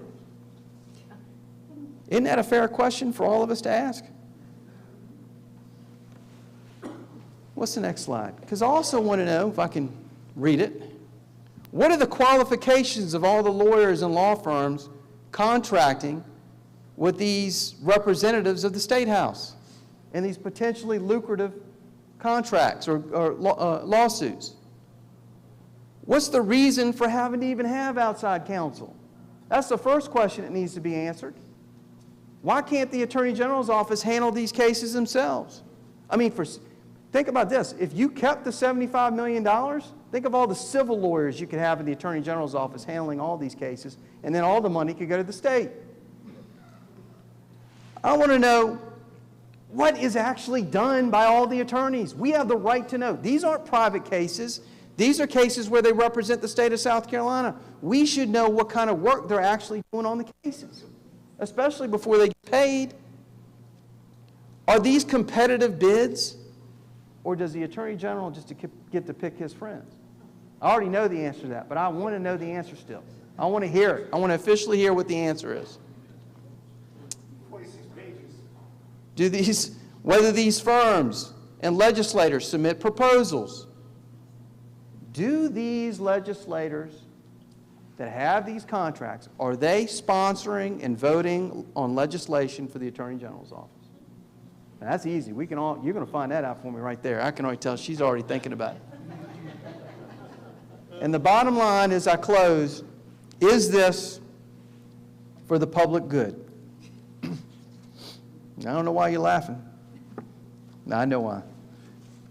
The bottom line is, and I'm going to finish here and I'll answer any questions you have, and I appreciate y'all staying here through the technical difficulties, and this had to go a lot longer than we thought, but the bottom line is we deserve a lot better in this state.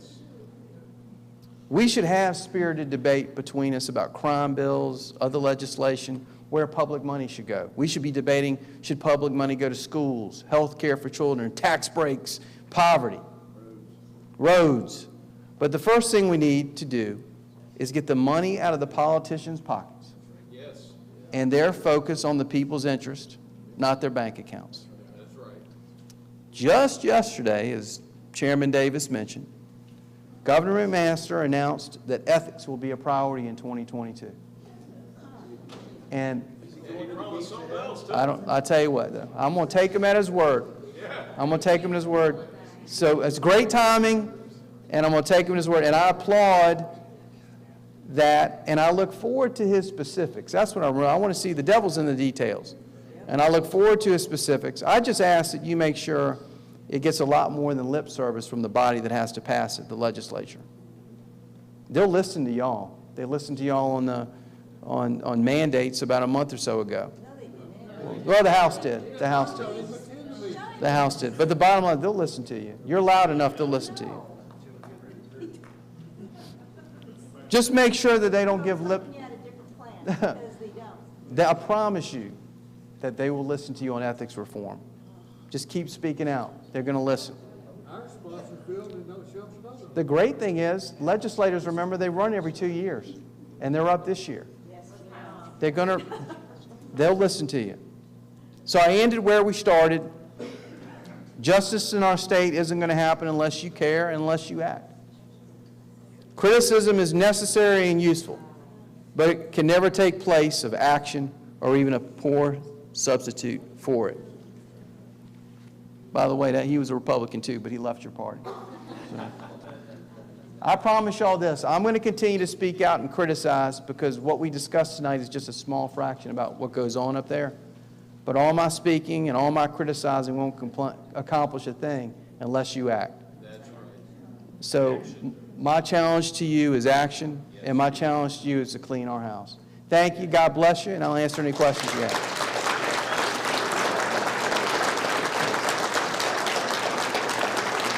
Thank you.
litigation agreements, and it's in their pockets. I got some Liberty champions that are not returning my calls anymore about the school choice bill.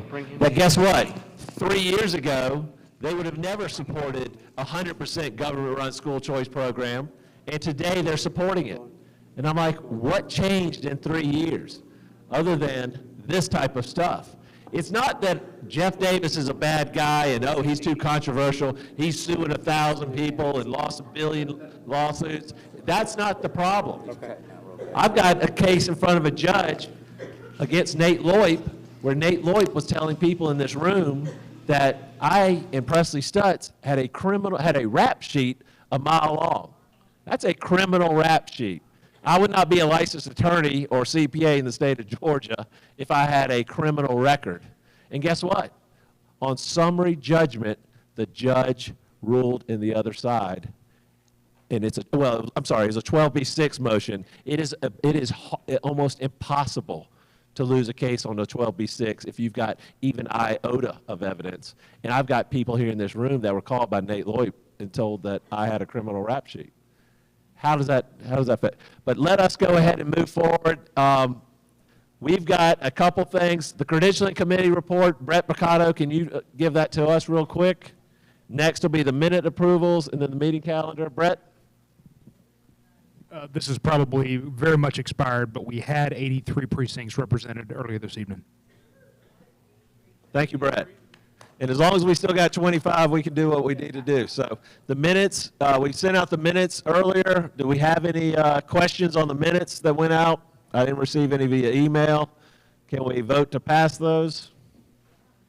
All in favor of passing the minutes for the prior 2 meetings, say aye. Aye. Anybody opposed? Minutes are approved. The meeting calendar, we've got our next meeting will be on Monday, February 7th. That will be back here at the Hilton. The events calendar, we've got 2 events. Obviously, I mentioned it earlier, January 8th and the 15th. That's the Saturday. Please come out. I want everybody to see and enjoy what we're going to have, because this office, this new office that we got over on Wade Hampton Boulevard, that's where we're going to be doing the work to figure out and track down the money. I'm a CPA. I'm a financial guy. I started tracking money. I started tracking money on some legislators. I found out some stuff this week on one of those individuals that I was like, why is this guy not returning our calls? Why is this guy on this education savings account bill? I mean, I can show you where the money's going to go, but then it's like all of a sudden, wow, this guy's helping distribute COVID relief money to non-public schools. Where did that happen? I'm a little perturbed about it, and I've run it by a few people, and we're going to figure out what the answer is there. So, I mean, come out, be part of that on Saturday and next Sunday. Treasurer's report, Jeff Mag, are you here, sir? Oh, I'll read out Mr. Mag's treasurer's report. We did a fantastic job on the Christmas party, thanks to Janice and a whole bunch of other people and Tina. But I think it looks like we have $14,026.47. The deposits were $6,000. David and I are the same age. We both went to school together. I brought my glasses. Deposits were $6,273.34.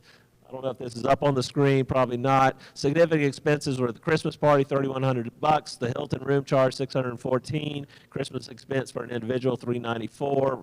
That was a reimbursement. But we'll send out the actual report.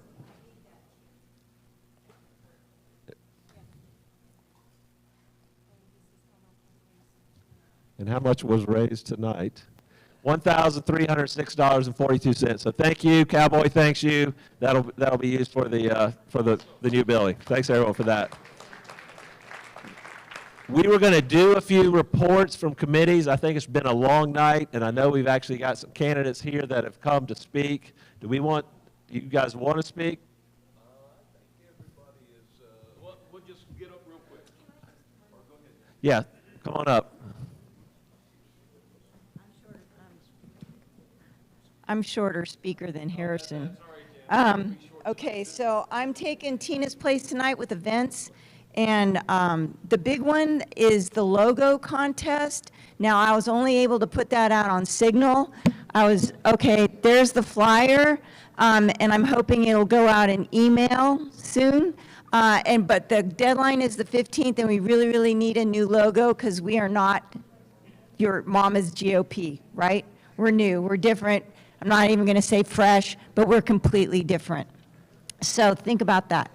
And the other thing is Monday. The reason we're having our meeting tonight is because Monday is a legislative delegation, and that is going to be at the county council chambers, and along with the logo, that will also go out on an email with where to go, when to sign up, and I'm hoping we can get a few points. We need people to talk. Like, what we just learned tonight is huge.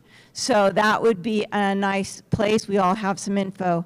And I'll also try to get out before Monday is the link to the grand jury report, and I'm officially going to ask for his PowerPoint. Okay, great. So we're going to send that out too. That'll give us some ammo. All right, I'm done. Thank you, Janice. I guess, is Jessica here still? Do we want to do anything with the candidate recruitment, just real quick? Hey. We have some Greenville County boards and commissions that are up for application. The deadline is January 31st to apply for a board or commission. That's before our next meeting. So you guys will receive an email with a list of what they are, and please send it out to your precincts so that we have conservatives representing. Thank you. Thank you, Jessica. That's a big deal. They literally appointed a Democrat that ran against Patrick Hadden to the Planning Commission this week. Our county council appointed a Democrat. The Planning Commission is literally one of the most powerful committees that they appoint people to. There was a Democrat that ran. I mean, they're upset because we got a Democrat come speak. They appointed a Democrat who endorsed Jamie Harrison against Lindsey Graham to come and speak, they put a Democrat on the Planning Commission that ran against Patrick Hadden in 2020. So I don't really understand what's going on, but it's definitely not the fact that, oh, we have a Democrat come speak. It's the content of what we're going to do in following up on this information. So that's the events. Old business, we've with agreement from the presenters, we've pushed to the next month. Any new business before we go to adjourning? If there's no new business, do we have a motion to adjourn? She needs names. Jim Wicks?